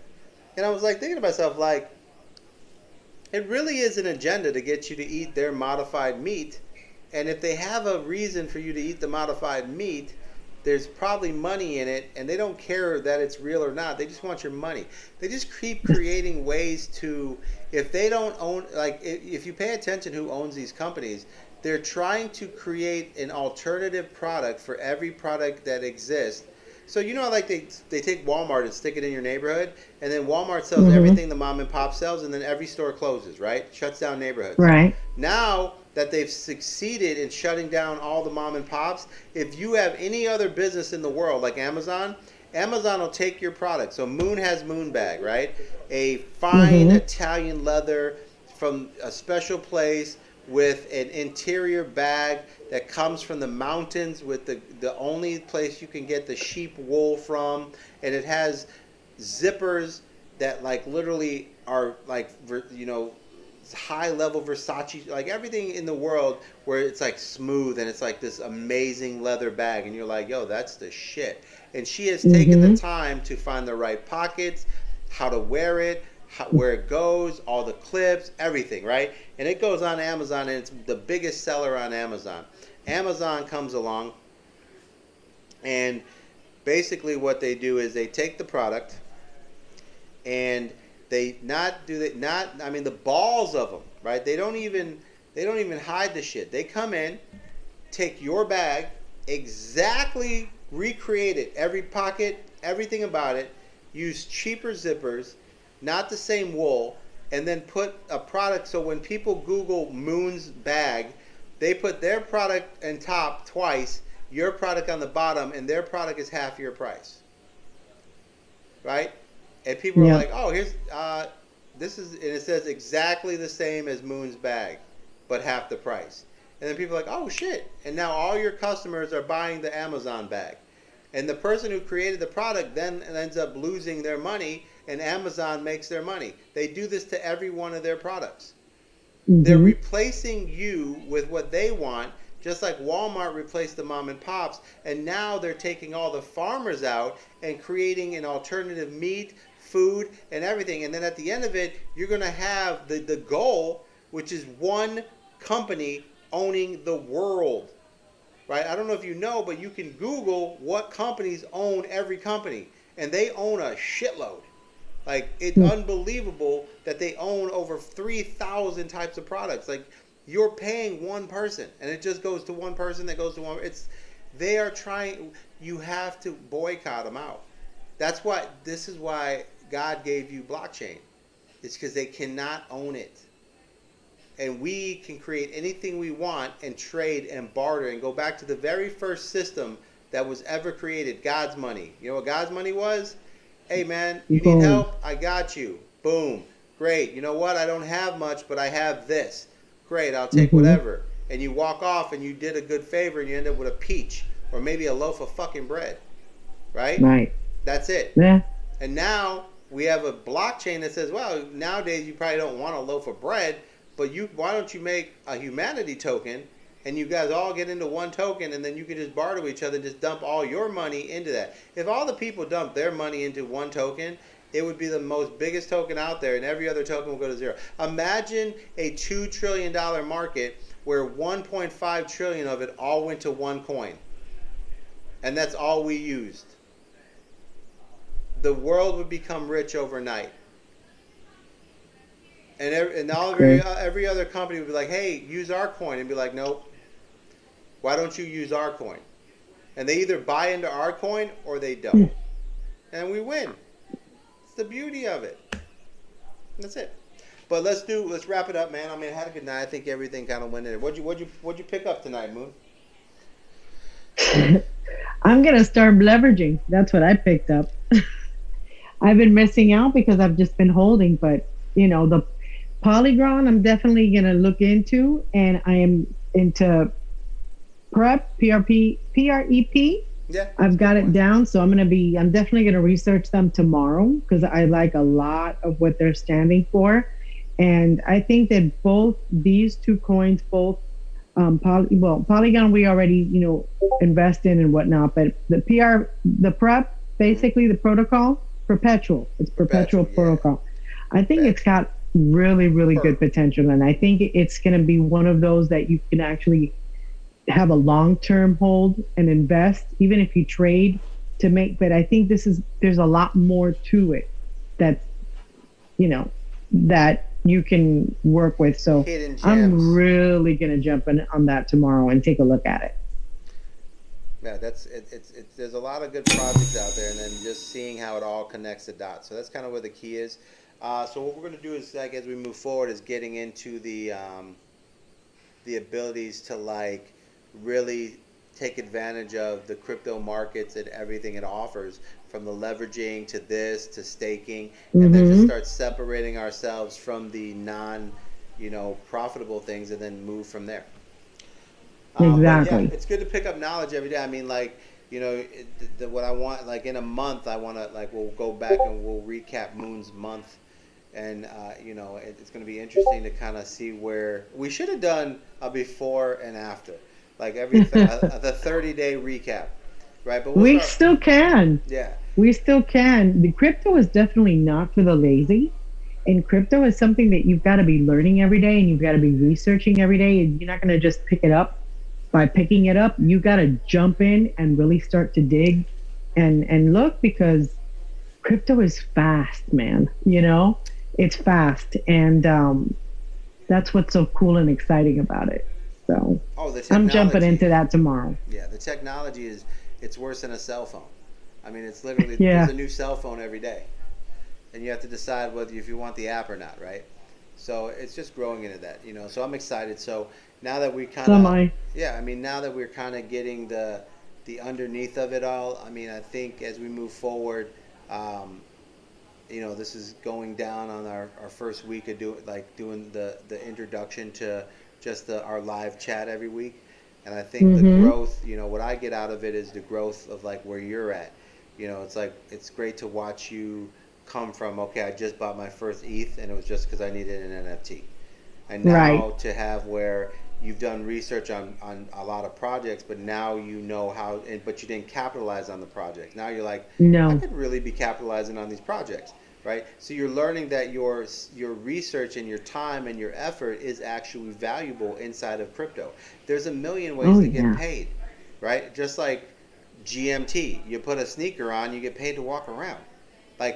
Things are happening here. So that's where the beauty of the growth is happening. So that's where I kind of want to, kind of move forward and kind of break that all down. But other than that, man, I think think a lot of people, the journey that you're about to go on is going to be the journey of we can Of a really, lifetime, yeah, of we my can do lifetime. anything we want. And no, if Coinbase and them want to play the game of centralization, the people don't have to, because we don't. How did this all start? Where does this all begin? With us. Where does it end? Yeah, With us, with us. right? I don't give a shit Exactly. if Jeremy Powell creates a damn digital dollar, and I just laughed. I said it's as worthless as a U.S. dollar.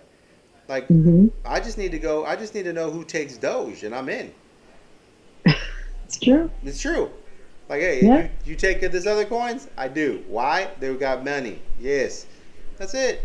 That's all. And that's kind of where it goes Hmm. in.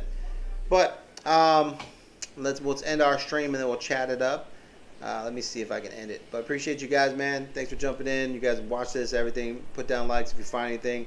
These are just live chats. We just kind of, this is the first, month of just talking about everything. And then from there, we'll do some recaps on some coins and projects. And, if you're paying attention, going through this, you're going to find there's hitting gems in here. I gave you a coin that's going to 3x. And if you didn't watch this, I'm going to play this video, go back and say, you probably should have watched it live. You could have made, Hmm. 30 grand. But, I mean, I'll keep the money. It don't matter. I don't care. You know what I'm saying? You ain't right. You I ain't love right. it. I mean, it's not easy. I mean, you guys can do whatever you want. The biggest hedge funds in the world want you to give, and I know because I give it to them. They want you to give them $500,000 for them to guarantee you 6%, right? You Hmm. give me nothing, and I give you 300%. I mean, you probably owe me for this. But pay attention to what you're doing, man. Get in the game. Yeah. Don't miss out on this and cry because it's going to be hilarious. I will spend after the next 5 years wherever I go. If somebody over the age of 23 is sad about life, I'm going to say to them, I'm going to say, hey man, what crypto do you own? And they're going to say, I didn't get into it. And I'm going to look them in the face and be like, then you deserve what happened to you. You can Yeah. now shut the fuck up. Thank you. Right? It's the time, man. Don't go Gotta through the jump next now. 5 years, end up broke as fuck, never have nothing, and then make the rest of us listen to you cry. I mean, hold accountability for yourself. You blew it, accept it, you suck at life, and move on. I mean, I'm serious. Like, people have to hold accountability. We're not responsible for your failures. No, you're not. I mean, you're responsible for your own. If you can't hop So in you your gotta. car That's why you gotta do and it. go Uber every day to put $300 into freaking Quant or some algo coin so that you're a millionaire in 5 years, then don't tell me you wanted to be a millionaire because you didn't. Okay, you can like literally. I'm gonna give you something today, right? So if you watch this entire live and you got to the end of this, or you're one of the people in my TikTok, right? I'm gonna tell you how to be a millionaire in 5 years. Okay, I will give you for the cost of $3,000. I will give you $1,000,000 ticket. It's very, very simple. If you take, and I would take 5 grand, which I'm gonna do live anyways. Take 5 grand, buy ICP, stake it for 7 to 8 years. You can stake it to 5 if you want, but if you stake it for 8 years, ICP staked for 8 years, 5 grand. You can do it for 5 years and make $1,000,000. If you do it for 8 years, you will make $2,000,000. So remember, $5,000, buy ICP or buy 2,000 or whatever. Not financial advice. Is what I'm doing. I'm doing 5 grand, probably 10, and I'm gonna stake it for 5 years. I'm actually gonna stake two separate things. I'm gonna stake 3 grand for 3 years, 5 grand for 5, and 5 grand for 8. And at the end of the day, if you just did any of those options, right? 3, 4, 5 year stakes of at least $2,000, you will be over $600,000 in 3 years. Now, I don't know how I could tell you any easier on how to take 3 grand to $500,000 or 3 grand to $1,000,000. Buy ICP, stake ICP right now. It's getting 30 to 40% on its money right now. And at the end of the 5 years, you will be a millionaire. and I will play this back to all the people that failed to do this, who didn't put $3,000 into ICP. Just like I told you January of 2021 to put $5,000 in Hex for 2 years, and you would make a $500,000, and you didn't do it. I'm telling you again, by take $3,000 to $5,000, not financial advice, just me thinking out loud. If I was talking to myself in the mirror, I would say, take $3,000, at least as much as you can get to $3,000. Mm-hmm. Buy ICP, and if you have to buy it every day and put it into staking every day, I would do that. I would keep adding money for 6 months until I had $5,000 in ICP. Like, I would take every extra dollar I had over the next 6 months and put it in ICP and stake it every single time up to 5 years. I would 50-50. I would do 3 years, 5 years, 3 years, 5 years, and I would put all my money in ICP for the next year into staking for 3 to 5 years. And at the end of it, okay, at the end of this year, when you get to the end of 2022, if you do that every day, get money and stake it in 3 years and 5 years, 3 years and 5 years, and you do that every day, no matter what amount of money, as long as you're putting a good, like $5-10, like, do yourself a favor, stake it. In 5 years, you will have millions of dollars. 100%. And that's what I would say to myself in the mirror, and myself would be like, damn, you're brilliant, son. I'd be like, I know. Like, I don't know how to tell you, man. That's guaranteed. You forget all the other shit in the market. That's the greatest play. I couldn't tell you a greater play. I couldn't tell you another way to be a winner. Like, guaranteed. Now, I could give you a second option, and that would be Pulse Chain. Whether or not it survives, because he's not part of the organization, and if we don't help and defend him and we allow that to be destroyed, then you could lose your money. But I will tell you the one coin that is part of the organization, it's ICP. And if you ride that out for 5 years, work for a year, put all your money in it, you will be a millionaire. I don't know. I lost audio. You lost my audio? You back? Am I here? Can you hear me? Hello? Hello? Losing your Are you audio. back now? Hello? Hello? Can't hear you anymore. Why they take me away? All right, we're closing You up, still man. there? I'm still there. Thanks for coming out to the Crypto News Network, guys. We're on the road right now. I'm going to finish this up. But like I said, for the next year, take all your money every week, buy ICP. This is me talking to myself, not you, so it's not financial advice. I'm telling myself every day, I'm going to take every dollar I make at the end of the week. I'm going to buy ICP. I'm going to stake it for 3 years. And then every other week, I'll stake it for 5 years. And at the end of it, in 5 years, I will be sitting anywhere I want because I will be a multimillionaire. That's what I would do, and that comes from the Network News Network. So you can replay this 100 times and realize you failed. Appreciate you guys.